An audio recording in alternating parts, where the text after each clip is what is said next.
প্রেগন্যান্সির ৩ মাসে তিয়াশা ডিভোর্সের সিদ্ধান্ত নিল। বাচ্চা পেটে থাকা অবস্থায় ডিভোর্স, এই কথাটা যেন মাথায় আকাশ ভেঙে পড়ার মতো শোনালো তার পরিবারের কাছে। সবাই বোঝালো গর্ভবতী অবস্থায় তালাক সম্ভব নয়, আরেকবার শরৎকে সুযোগ দিতে চাইলেই তো আর সংসার ভাঙা সম্ভব নয়। একটা সংসার তিলে তিলে সবকিছু সহ্য করে গড়তে হয়, দুজনকে সাধ্যমতো ত্যাগ করে মানিয়ে চলতে হয়।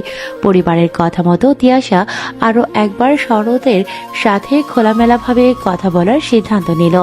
বদ্ধ ঘর, চারিদিকে শুনশান নীরবতা বিরাজ করছে। তিয়াশা বিকেলেই বাবার বাড়ি থেকে স্বামীর বাড়িতে এসেছে। স্বামীর বাড়ির সম্বোধন করা হলো কারণ শ্বশুর তার দ্বিতীয় স্ত্রী এবং কন্যাকে নিয়ে আলাদা থাকেন। ছেলের কোনো ধার দেন না স্ত্রী, তাই তিনিও কখনো অভিভাবক হিসেবে ছেলের সাথে বা পিছিয়ে থাকার সুযোগ পান না। শরৎ বড় হয়েছে নানা নানি, জ্যাঠা জেঠি, চাচা চাচিদের কাছে। এক এক সময় এক একজনের কাছে রেখেছেন। শরতের বয়স যখন ৫ বছর তখন তার মা মারা যায়। মৃত্যুটা অস্বাভাবিক ছিল না, সামান্য জ্বর হলো। জ্বরে কিছুদিন বিছানার শয্যা, এত ডক্টর দেখানো, ওষুধ খাওয়া, কিন্তু কিছুতেই কিছু হলো না। একদিন সন্ধ্যাবেলা বিদায় নিলেন তিনি। মা মরার ছেলে বলে আত্মীয় স্বজন মাথায় করে রাখত শরৎকে। এভাবেই মা না থাকা সত্ত্বেও আদরে ওর কাছে বড় হয়েছে শরৎ। বাবার টাকা থাকায় সেখানেও কোনোরূপ ত্যাগ স্বীকার করতে হয়নি তাকে। ছোট মায়ের ভালোবাসা সেভাবে না পেলেও বাবার টাকা ঠিকই সঙ্গ দিয়েছিল তাকে। শরৎ আর তিয়াশা পাশাপাশি বসে আছে।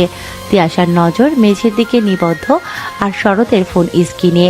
তিয়াশাকে বেশ কিছুক্ষণ চুপ থাকতে দেখে ফোন স্ক্রিনেই নজর নিবদ্ধ রেখে বলে উঠল, কিছু বলবে নাকি এভাবেই চুপ করে বসে থাকবে? আমার হাতে এত সময় নেই, কিছু বলার থাকলে বলো, আর না বলার থাকলে সেটাও জানাও। দীর্ঘশ্বাস ফেলল তিয়াশা, কিছুক্ষণ তবুও নীরব থেকে শুধালো, তোমার বোনের বিয়ে হলো না কেন? ছেলের বেতন যেন কত ছিল? শরৎ ফোন মুঠোয় শক্ত করে চেপে ধরল, সাথে সাথে মুখের রঙও যেন পরিবর্তন হলো খানিকটা। তেজি গলায় বলল, আবার বেতনের খোটা দিতে রেডি? তোমাকে তো বলেছি আমি যেমন আছি তেমনই থাকবো, কারো জন্য আর এক্সট্রা প্যারা নিতে পারবো না। সবার মন রক্ষার দায় আমার নয়। আমার ৪,০০০ বেতনে তুমি থাকতে পারলে থাকো, আর না থাকতে পারলে বিদায় হও। আমি কারো হাতে পায়ে ধরে বেঁধে রাখতে পারবো না। তোমার যাওয়ার জন্য দরজা একদম খোলা। তাছাড়া সিদ্ধান্ত তো নিয়েই নিয়েছো, তাহলে আবার এত কথা কেন? তিয়াশা মাথা বাঁকা করে শরতের দিকে তাকালো। এই মানুষটাকে আজকাল সে চিনতে পারে না। বিয়ের ৩ বছর চলছে তাদের, একসাথে পথ চলা ৫ বছরের। ৩ মাসের বাবু পেটে কত সুন্দর একটা সংসার হতে পারত দুজনের। যে সময়ে মানুষের ২০-২৫ হাজার টাকায় সংসার চালাতে হিমশিম খেতে হয়, সেখানে তিয়াশার ৪,০০০ টাকায় সংসার চালাতে দম বেরিয়ে যায়। নিজেও টুকটাক টাকা দেয় সংসারে, টিউশনি করায় সে। বাবার বাড়ি থেকে সাহায্য তো আসতেই থাকে, একমাত্র মেয়ে বলে কথা। বাবার যাই হোক, মেয়ের কষ্ট কিছুতেই দেখতে পারেন না। ছেলের সৎমা মায়ের শাসনে বড় হয়নি, বিয়ের পর মেয়ে তার শাশুড়ির ভালোবাসা পাবে না ইত্যাদি ভেবে তিয়াশার বাড়ির মানুষ প্রথমে বিয়েতে অমত দিলেও তিয়াশার ভালোবাসার কাছে সবাইকে হার মানতে হয়েছিল। বয়স 18তেই কারো জীবনের সাথে জড়িয়ে নিয়েছিল সে নিজেকে। ব্যাস, তারপরে সব শখ বিসর্জন দিতে শুরু করলো নিজ ইচ্ছেতে। শরতের সাথে ভালো থাকতে কত কি না করেছে সে। বিয়ের ৩ বছরের 1 বছর বাবার বাড়িতে থেকেছে, দ্বিতীয় বছর থেকে ৪,০০০ টাকায় সংসার চলছে তার। শখ কি সেটা যেন সে ভুলেই বসেছে। বাবা হাত খরচার জন্য টাকা দিলেও সেটা সংসারেই যোগ করতে হয় তাকে। এই মানুষটার সাথে ভালো থাকতে শখ ইচ্ছে বিসর্জন দিয়েছে সে, একটু ভালো থাকার জন্য। শরৎকে অন্য কাজ করতে বলতো তিয়াশা। এভাবে আর সংসার চালানো সম্ভব নয় তার পক্ষে। শরতের সেদিকে ভ্রুক্ষেপও নেই। তার একটাই কথা, সে আর কোনো কাজ করতে পারবে না। প্রয়োজনে ব্যাংকের টাকা রেখে সেটা দিয়ে চলবে। তিয়াশার বারবার মন ভেঙেছে। নীরবতা ভাঙলো তিয়াশার। সেই শরতের দিকেই চেয়ে থেকে বলল, তুমি আমার বাড়িতে কথা দিয়েছিলে তুমি আমাকে ভালো রাখবে। যেই মেয়ের চাহিদা বেশি তাকে কিভাবে ভালো রাখবো? আমার পক্ষে সম্ভব না। চাউলটাও আমার বাবা পাঠিয়ে দেয়, বিদ্যুৎ বিল আর বাজারের ৪,০০০ চলে যায়। গ্যাস ফুরিয়ে গেলে চিন্তায় শেষ হতে হয়। বাহিরে কখনো পছন্দের কোনো খাবার খেতে পারি না। অনলাইনে বা মার্কেটে কোনো ভালো জামা বা শাড়ি দেখলে মন খারাপ হয়ে যায়। ৩ বছর তুমি আমাকে একটা ঈদেও কি ড্রেস দিতে পেরেছো? কোনো শাড়ি, কখনো একটা ফুল এনে ঘটা করে ভালোবাসি বলেছো? তোমার বংশের কোনো অনুষ্ঠান আয়োজনে আমাকে কেউ সম্মানের চোখে দেখেছে? তোমার ছোট মা আমি বাদে সবাইকে নিয়ে কত মজা করে, আমাকে দেখলে মুখ ফিরিয়ে নেয়। এত সব কেন হয়? কারণ তুমি উপার্জন করো না। তোমার বংশের বা আত্মীয় স্বজনের সবাই ভালোভাবে ভালো ভালো জায়গায় অবস্থান করছে, পরিবার নিয়ে ভালো আছে, আর আমি কি? তুমি আমার জীবনটা শেষ করে দিচ্ছ। এখন আমি মানিয়ে নিচ্ছি, দুদিন পর যখন সদস্য আরেকজন বাড়বে তখন কি করব আমি? এত এত সমস্যার সমাধানও খুব সহজ। তুমি তোমার এলাকা থেকে বের হও, ভালো কোনো জব বা কিছু করার চেষ্টা করো, যেন আমাদের সংসারটা ভালোভাবে চলে। আমার পক্ষে সম্ভব নয়। আমি এভাবেই ঘুরে ফিরে খাবো। তোমার থাকার হলে থাকো, আর না থাকার হলে বেরিয়ে যাও। আমার সাথে থাকতে তোমার যেহেতু এতই সমস্যা, তাহলে সমস্যার সমাধান করে ফেলো। চলে যাও, তোমাকে আমার লাগবে না। আমার সাথে যে এভাবে থাকতে পারবে সেই আমার সাথে থাকবে। আমি তোমাকে ছাড়া থাকতে পারি না, কিছু ভাবতে পারি না, এটারই সুযোগ তুমি নাও। সবাই সবাইকে ছাড়া থাকতে পারে। তুমি পারবে? অসম্ভব কিছু না। দমে গেল তিয়াশা। তবে কি তার ভাবনাই সঠিক? শরৎ ভালোবাসা ভুলেছে? যে ছেলেটা একসময় তাকে হারানোর ভয়ে কাঁদতো, সে কিনা এভাবে দূর দূর করছে। ভেতরটা খালি খালি লাগছে তিয়াশার। বারবার দীর্ঘশ্বাস হচ্ছে তার। বুকের বাঁ পাশে খচখচানিটা বেড়েছে, চোখের পানি বাধা মানছে না। পাশে বসা মানুষটাকে আজ এত অচেনা কেন লাগছে তার? এই মানুষটাকেই কি সে ভালোবেসে বিয়ে করেছিল? বিশ্বাস করতে কষ্ট হচ্ছে তার। মনে হচ্ছে এটা স্বপ্ন হোক, কেউ তাকে ঘুম থেকে ডেকে তুলুক। তিয়াশা হাতের উল্টো পাশ দিয়ে চোখটা মুছে নিল, নিচু গলায় বলল, আমি তোমাকে ভালোবাসি শরৎ, একটু তো আমাকে বোঝো। ভালোবাসি বলে এত অভাব, এত অসম্মানে রাখবে? একটু ভালো রাখো আমায়। আমিও তোমার সাথে কিছু না কিছু করছি, করার চেষ্টা করছি। বন্ধুদের সাথে বের হতে হবে আমার কথা মতো। এভাবে থাকতে পারলে থাকো, নইলে ওই যে তোমার জন্য গুছিয়ে রাখা ব্যাগ, ওটা নিয়ে একটু তাড়াতাড়ি বের হও। আমার তাড়াতাড়ি বের হতে হবে, ওরা বারবার কল করছে। তিয়াশা শরতের দিকে তাকালো। শরতের বাম হাত নিজের হাতের মুঠোয় নিয়ে নিজের গালে ঠেকালো। চোখের পানি শরতের হাত স্পর্শ করলো, তাতেও কোনো ভ্রুক্ষেপ নেই। তিয়াশা আলতো করে শরতের হাতে চুমু খেলো, কাঁদতে কাঁদতে বলল, আমাকে ছাড়া ভালো থেকো শরৎ, খুব ভালো থেকো। তুমি সব সময় আমার দোয়ায় থাকবে, তুমি আমার ভালোবাসায় ছিলে থাকবে। শুধু আমি আর তোমার সাথে থাকতে পারবো না, তুমি আমাকে রাখলে না। ভালোবাসা? তিয়াশা আর কিছু বলল না। শরতের হাত ছেড়ে উঠে দাঁড়ালো, চোখের পানি মুছে বলল, 20,000 টাকা ছেলের বেতন বলে বোনকে বিয়ে দিলে না, আর বউকে 4,000 টাকায় কিভাবে রাখতে চাও? আমিও তো মানুষ, আমারও তো সকালাত আছে, আমারও ভালো থাকতে ইচ্ছে করে। 3 মাসের বাচ্চা পেটে নিয়ে স্বামীর ঘর ছাড়তে বাধ্য হলো তিয়াশা। বাসা থেকে এক কাপড়ে বের হয়েছে সে। যদিও শরৎ শেষ উপকারটা করতে আলমারিতে তার যেটুকু টুকটাক জামা কাপড় ছিল সেগুলো ব্যাগে উঠিয়ে রেখেছিল আগেই, কিন্তু তিয়াশা সেগুলো নেয়নি। বাসা থেকে বের হওয়ার সাথে সাথে শরৎ দরজা লক করে তিয়াশার আগে আগে বেরিয়ে গিয়েছে। শরৎ বেরিয়ে যেতেই সিঁড়িতে বসে পড়ল তিয়াশা। হাঁটুতে মাথা রেখে অঝরে বিনা বাধায় কাঁদলো অনেকটা সময়।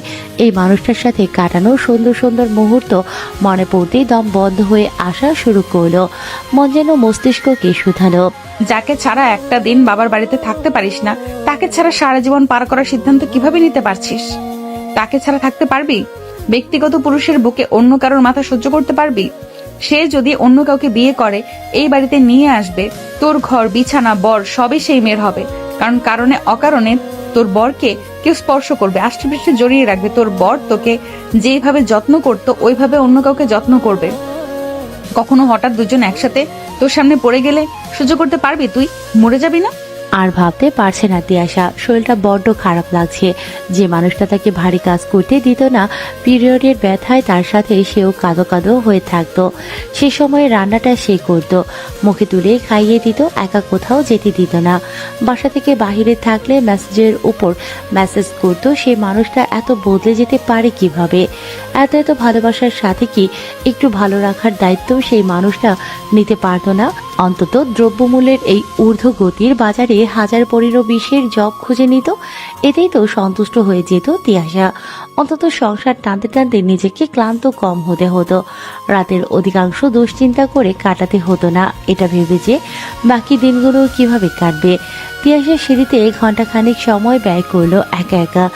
জীবনের পাওয়া না পাওয়ার হিসেব কষে কয়েকটা জিনিস যে পেল: ভালোবাসা, অবহেলা, যত্ন, রাগ, অভাব, খারাপ ব্যবহার সবগুলো একসাথে। শুধুমাত্র মানুষটার থেকে দূরে থাকবে বলে তো আর সব দোষ দেয়া যায় না, তাই না? সেই পুরুষ তাকে এত ভালোবাসা দিয়েছে, সে গোটা জীবনে অন্য কাউকে তার জায়গা সে দিতে পারবে কিনা জানে না। তিয়াসের মনে একটাই আফসোস, ইস, মানুষটা যদি তাকে ভালোবাসার সাথে একটু ভালো রাখতো, দিনাতিপাতের দুশ্চিন্তা থেকে একটু মুক্তি দিত, প্রয়োজনের পাশাপাশি শখের দিকে একটু নজর দিত, হয়তো সংসারটা বেঁচে যেত। এত কিছুর মাঝে নিজেকে থেকে থেকে লোভীও মনে হয় তার। সে কি আসলে বেশি চেয়ে ফেলেছে? চাহিদা আসলে বেড়েছে? পরক্ষণে ভাবে, এই সামান্য টাকায় আসলেই চলা সম্ভব? যেখানে একটা মেয়ের ভালো একটা জামা অথবা শাড়ির জন্যই 5,000 টাকা অনেক সময় যথেষ্ট নয়, সেখানে সে পুরো মাস কিভাবে চালাবে? শরৎ তো কোনো কাজও করতে চায় না। তিয়াসা তো কম বলেনি, শরৎ চায় শুয়ে বসে ঘুরে ফিরে খেতে, কিন্তু এভাবে তো সংসার চলে না। যে পৃথিবীতে আসছে তার দায়িত্ব তো নিতে হবে। তাকে ভালোভাবে বড় করতে না পারলে যে সে অনাগত সন্তানের কাছে দোষী হয়ে থাকবে। তিয়াসা উঠে দাঁড়ালো। সিদ্ধান্ত এবার কঠিন হলো তার। ভালোবাসা নয়, ভালো থাকাকে প্রাধান্য দিতে হবে তার। ভালোবাসা নামক মরীচিকার পেছনে সে আর ছুটবে না।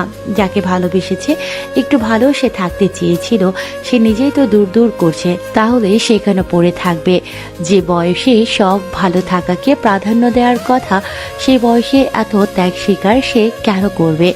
জীবনকে এভাবে এখানে থামিয়ে দিলে নিজেকেই তো সে কোনোদিন ক্ষমা করতে পারবে না। শরৎ এসে চায়ের স্টলে বসেছে, সাথে দুজন বন্ধু, গল্পগুজব ভালোই চলছিল সবার।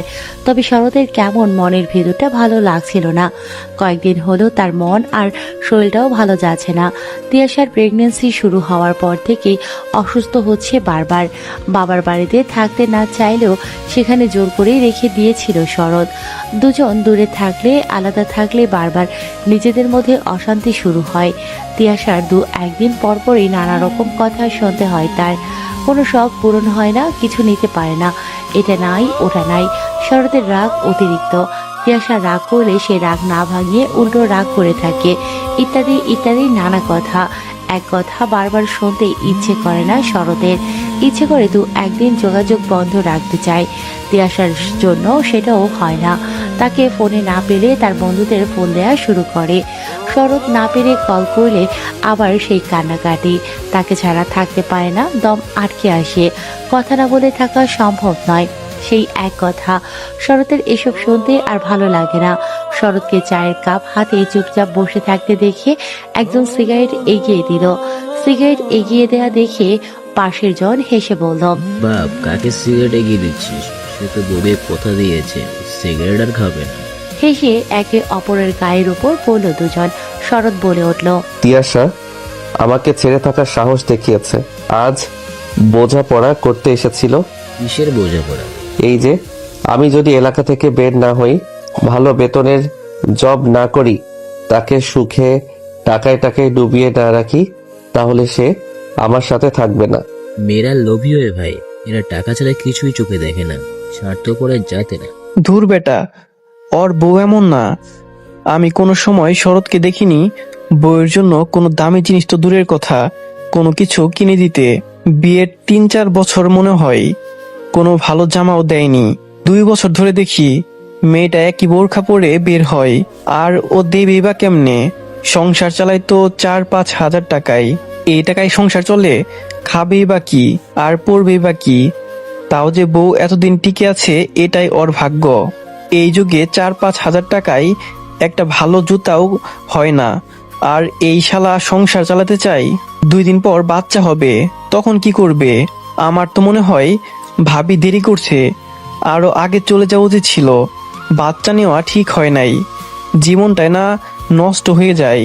মা আর বোন সারাদিন রাত ফুটানি করে বেড়ায়, আর শালা বউকে রাখে ফকিন্নির মতো। তোর কপালে এত ভালো একটা মেয়ে জুটছিল, তুই হারামজাদা রাখতে পারলি না। শরৎ দুজনের দিকে তাকিয়ে আমতা আমতা করে বলল, ভাই, আমার কিছু করতে ইচ্ছে করে না। এখন কি আমার এত পরিশ্রম করার বয়স? বল। তাহলে পরের মেয়েকে আশা দিয়ে বিয়ে করছিস কেন শালা? ধুর, বাদ দে তো। ও আমার সাথে কথা না বলে, আমাকে না দেখে থাকতে পারে না। ও কোথাও যাবে না।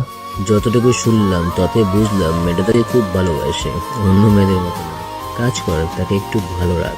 তোর ওই টাকায় আসলে কিছু হয় না। আরে থাম তো বাল, ওর কলিজা আছে নাকি আমাকে ছেড়ে থাকার? অন্য সব জায়গায় বউয়ের কথায় বর চলে, আর এখানে পুরোই উল্টো। আমি যা বলবো তাই। ও আমাকে অতিরিক্ত ভালোবাসে। আমাকে ছাড়া থাকা ওর পক্ষে সম্ভব না। তিয়াশা নিচতলায় নেমে এসে কি মনে করে আবার দোতলায় উঠল।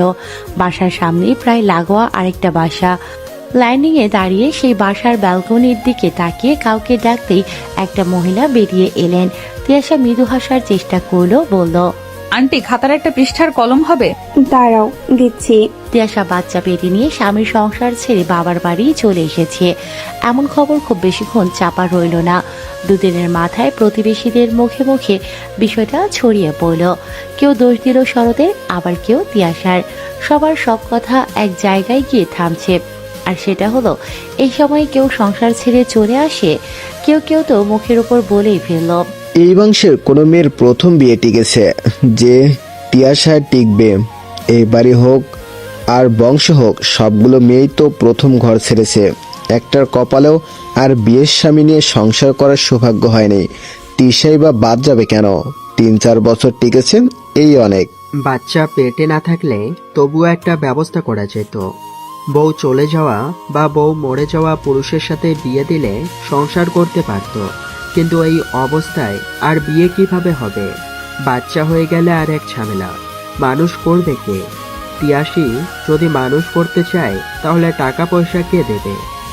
বাপেরও যে ধন সম্পদ আছে তাও তো না। ভাইয়ের টাকায় সংসার চলে। বাপেরও বয়স হচ্ছে, সারাক্ষণ দেখি অসুখে ভোগে। কয়দিন পর ছেলের বউ লাথি দিয়ে ফেলে না রাখে।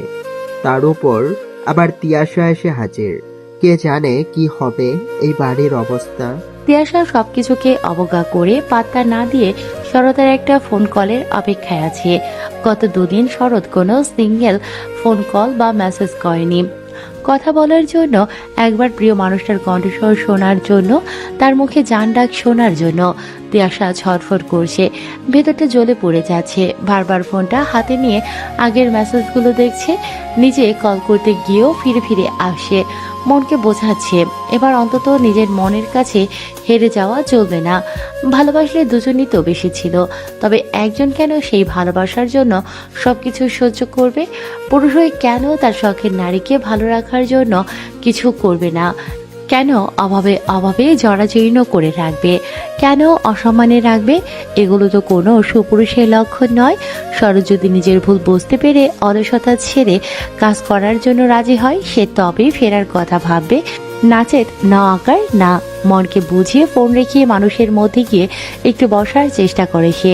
একা থাকলে শুধুমাত্র শরৎকে নিয়েই ভাবতে হবে। বাইরে বের হলে তবুও সবার সাথে কথাবার্তায় কিছু সময় কাটবে।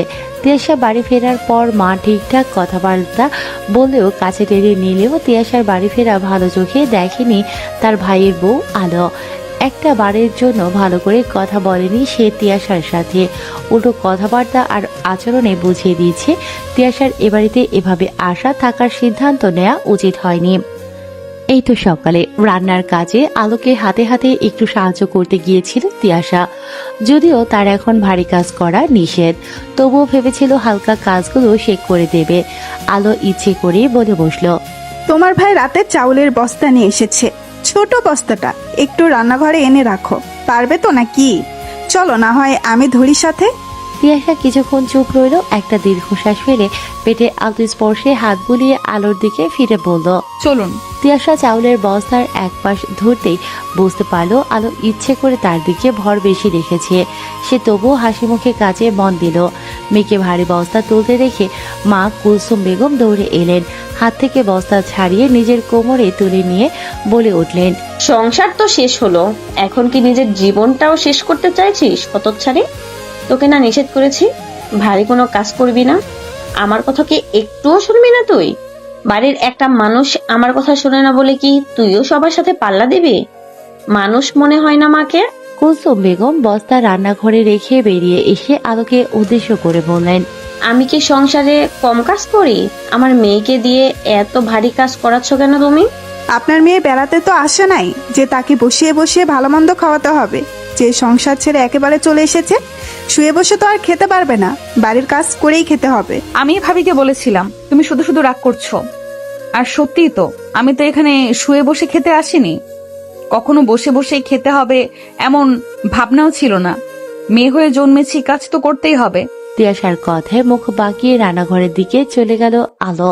কুলসুম বেগম মেয়ের দিকে এগিয়ে এসে মাথায় হাত রেখে বললেন, ভালো মানুষদের কপালে কেন এত কষ্ট রে মা? ছোটবেলা থেকে নিজের বাবার কাছে বা আমার কাছে কখনো জিদ করে কিচ্ছু চাসনি নিসনি।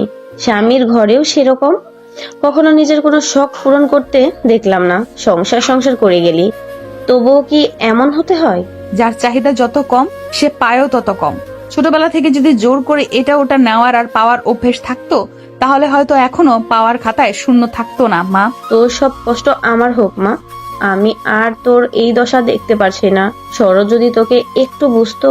তিয়াশা জোরপূর্বক তার ছেলের হাসি হাসলো। মনে পড়লো বাড়ি ছেড়ে চলে আসার 2 দিন শেষ হয়ে 3 দিন হতে চলল। মানুষটা একবার কল বা মেসেজ দিয়ে খোঁজ নিয়ে জানতে চাইলো না তিয়াশা বাবার বাড়ি ভালো মতো এসেছে কিনা, ভালো আছে কিনা, শরীর ঠিক আছে কিনা। সে কিভাবে তিয়াশাকে আর বুঝবে? সে বিড়বিড় করে বলে উঠল, যদি একটু বুঝতো, একটুখানি বুঝতো। বলতে বলতে অঝরে কেঁদে ফেলল তিয়াশা। রাত 9:30। তিয়াশা নিজের রুমে বসে ফোন ঘাটাঘাটি করছিল। মূলত সে এখনো শরতের একটা মেসেজের অপেক্ষায়, আশায় আছে শরৎ সব ঠিক করে দেবে। কিন্তু সেটা কি আদৌ হওয়ার? যে ছেলে ছোটবেলা থেকে অতি আদরে মানুষ হয়েছে, কখনো কোনো কাজ করতে হয়নি, মুখের সামনে খাবার চলে এসেছে, যখন যা চেয়েছে তাই দিয়েছে বাবা। এমনও দিন গিয়েছে যে একদিন 20-30 হাজার টাকা খরচ করে ফেলেছে। সে কিভাবে পরিশ্রম করবে? শরতের আগে নেশা করার অভ্যাসটাও ছিল।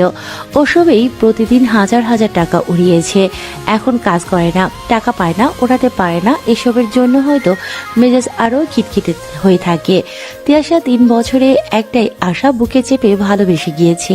হয়তো নেশা ছাড়ার মতো বাকি সব খারাপ কাজ সেরে শরৎ সংসারী হবে। কিন্তু তিয়াশাকে ভুল প্রমাণিত করলো মানুষটা। বুঝিয়ে দিল পুরুষ প্রেমিকার কথা শুনে স্ত্রীর নাম। ফোনটা রেখে খাটে হেলান দিয়ে উপরের দিকে মুখ করে চোখ বন্ধ করে চুপচাপ বসেছিল তিয়াশা। দরজায় শব্দ হতেই সেদিকে তাকালো সে। কুলসুম বেগম দাঁড়িয়ে আছেন। তিয়াশা সোজা হয়ে বসতেই তিনি বললেন, তোর বাবা ডাকছে, সাদ্দামও আছে, একটু আয়, যা বলবে তা শুনবি, কিন্তু সিদ্ধান্ত নিজে নিবি। বলেই কুলসুম বেগম চলে গেলেন। তিয়াশা ভাবতে ব্যস্ত হলো। এই সময়ে বাবা ভাই একসাথে তাকে ডেকে পাঠিয়েছে কেন? কি নিয়ে কথা বলবে? মাথা একটা কথা ঘুরপাক খাচ্ছে। বাবা কি তবে আবার ফিরতে বলবে? মেয়ের সংসার ভাঙছে এমন আশঙ্কায় আবার সবকিছু মেনে ধৈর্য ধরে ওখানে থাকতে বলবে? তিয়াশার চাচাতো বোন 3টার প্রথম বিয়ে টিকেনি। তারা এখন দ্বিতীয় বিয়ের পর সংসার করছে। ফুফতো বোন 2 একজনেরও একই অবস্থা। সবকিছু সহ্য করে 3 বছর মাটি কামড়ে থাকা শরতের সাথে আজীবন থাকার ইচ্ছের পিছনে তিয়াশার 2টা কারণ। এক, শরতের প্রতি সীমাহীন ভালোবাসা। 2, চাচাতো ফুফাতো বোনদের মতো নিজের নামের পূর্বে ডিভোর্সি শব্দটা যুক্ত করার অনিচ্ছা। বাবা আর ভাই রাতে তিয়াশাকে ডাকার কিছুক্ষণের মধ্যেই সে তাদের সামনে এসে দাঁড়ালো। বাবা আকাশ আলী মাত্রই একটা সিগারেট নিয়েছেন। তিয়াশা এসে সেটা দেখেই বলে উঠল, শরীরের অবস্থা ভালো না, কতবার এসব খেতে নিষেধ করেছি, তবুও কেন খাচ্ছেন বাবা? জীবনের প্রতি কি একটুও মায়া নেই? আকাশ আলী সিগারেট নিভিয়ে পাশে রাখলেন। হাত টান করে মেয়েকে ইশারায় নিজের কাছে ডেকে বসিয়ে বললেন, আর খাবো না, তুই ভাত খেয়েছিস? হ্যাঁ খেয়েছি। শরৎ কি আর কল দিয়েছিল? তিয়াশার মুখটায় আমাবস্যার রাতের মতো অন্ধকার নামলো যেন। মাথা নিচু করে বলল, না। আমি কল করেছিলাম, সে আসছে কিছুক্ষণের মধ্যে। তিয়াশা রুমে উপস্থিত সবার মুখের দিকে একবার করে চাইলো, তারপর শুধালো, কেন? একটা জবের খোঁজ পেয়েছি বিদ্যুৎ অফিসে। বেতন প্রথম দিকে 13-14 হাজার হতে পারে। শরৎ যদি করতে রাজি হয় তাহলে আমি কথা বলবো। তোর কোনো আপত্তি আছে? না, আমার কোনো আপত্তি নেই। ও কিছু একটা করুক, শুধু এই 4,000 টাকায় আমি থাকতে পারছি না ভাইয়া। আমি সারা দিন রাত চিন্তা করতে হয়, আগামীকাল কি করব, কিভাবে চলবো। এত এত দুশ্চিন্তায় আমার হয়তো হার্টের সমস্যা দেখা দিয়েছে। আমি আর এভাবে থাকতে পারছি না। ও যদি আমাকে ভালো রাখার দায়িত্ব না নেয় তাহলে আমি আর ওর সাথে থাকবো না। আমি আর পারছি না। পারতে হবে না, আর থাকতেও হবে না। কাউকে হাত পা ধরে থেকে যেতে বলিনি আমি। শরতের গলার স্বর আর উক্ত কথাটি শুনে দরজার দিকে তাকালো সবাই। তিয়াশার মুখটা বড্ড অসহায় দেখালো। এই মানুষটা এখনো সেই একই কথা বলছে, একটুও চিন্তাভাবনার পরিবর্তন হয়নি। তার সাথে কেন এমন করছে শরৎ? আকাশ আলী শরৎকে বুঝিয়ে বসালেন। সাদ্দাম নতুন একটা জবের কথা জানালে শরৎ মুখের উপর না জানিয়ে দিল তার কথা। এখন অন্তত সে কিছু করতে পারবে না। আগামী বছর থেকে ব্যবসা করার চিন্তা ভাবনা করছে। বন্ধুর সাথে ব্যবসা করতে চাই সে। সবাই মিলে বোঝালো আপাতত 2-3 বছর জব করে ব্যবসার প্রতি ধারণা পাকাপোক্ত হলে তবে যেন টাকা ইনভেস্ট করে, নইলে সম্বল বলতে যে টাকাটা শরতের আছে সেটা হারিয়ে পথের ফকির হতে হবে। শরৎ কারো কথা শুনতে নারাজ, সে নিজের বুদ্ধিতেই চলবে।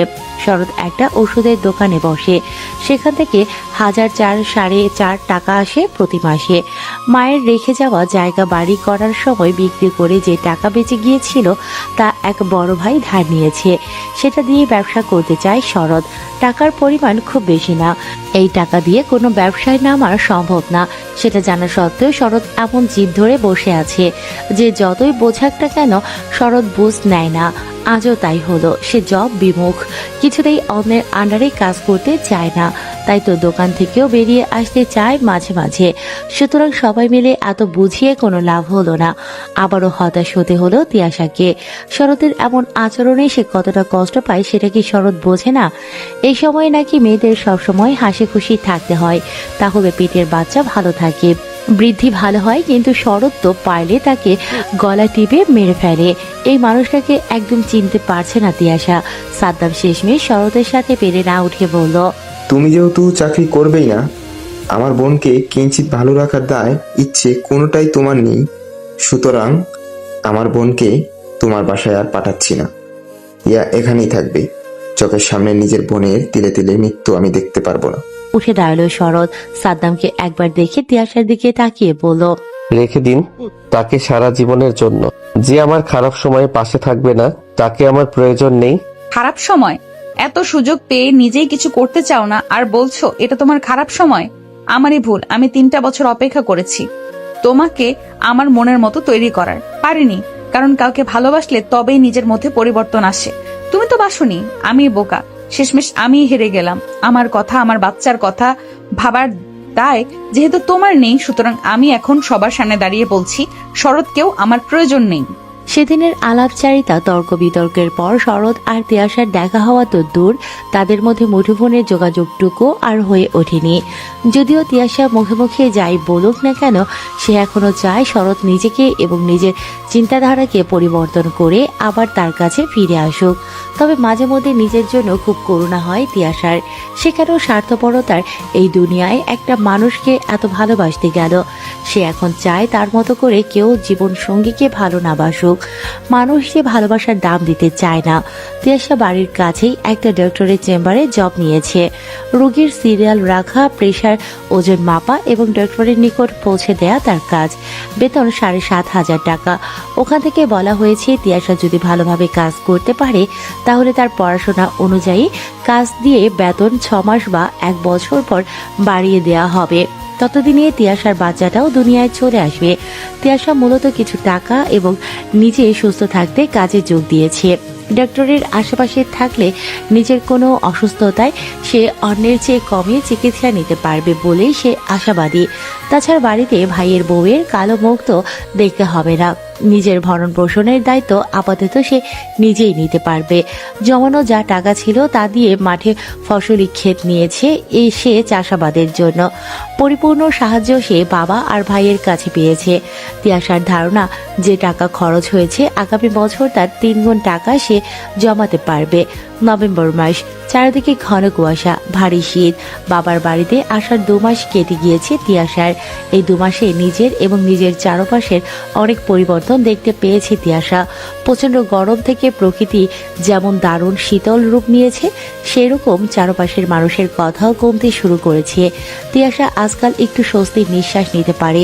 তবে কাজ থেকে বাড়ি ফিরলেই আলোর বাজে ব্যবহার আর শরতের অভাব এখনো ঠিক আগের মতোই অনুভব করতে হয় তিয়াশার। শরতের কথা মনে পড়লেই এখনো ভীষণ কান্না পায় তিয়াশার। পেটে হাত বুলিয়ে নিজে নিজে বলে ওঠে, তোর বাবা রাগ করেছে আমাদের উপর। এতগুলো দিন গেল, একটা খোঁজও নিল না আমাদের।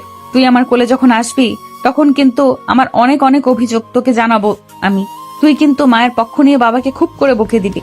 সংসার ছেড়ে চলে আসার 2 মাস পর শ্বশুরের কল রিসিভ করলো তিয়াশা।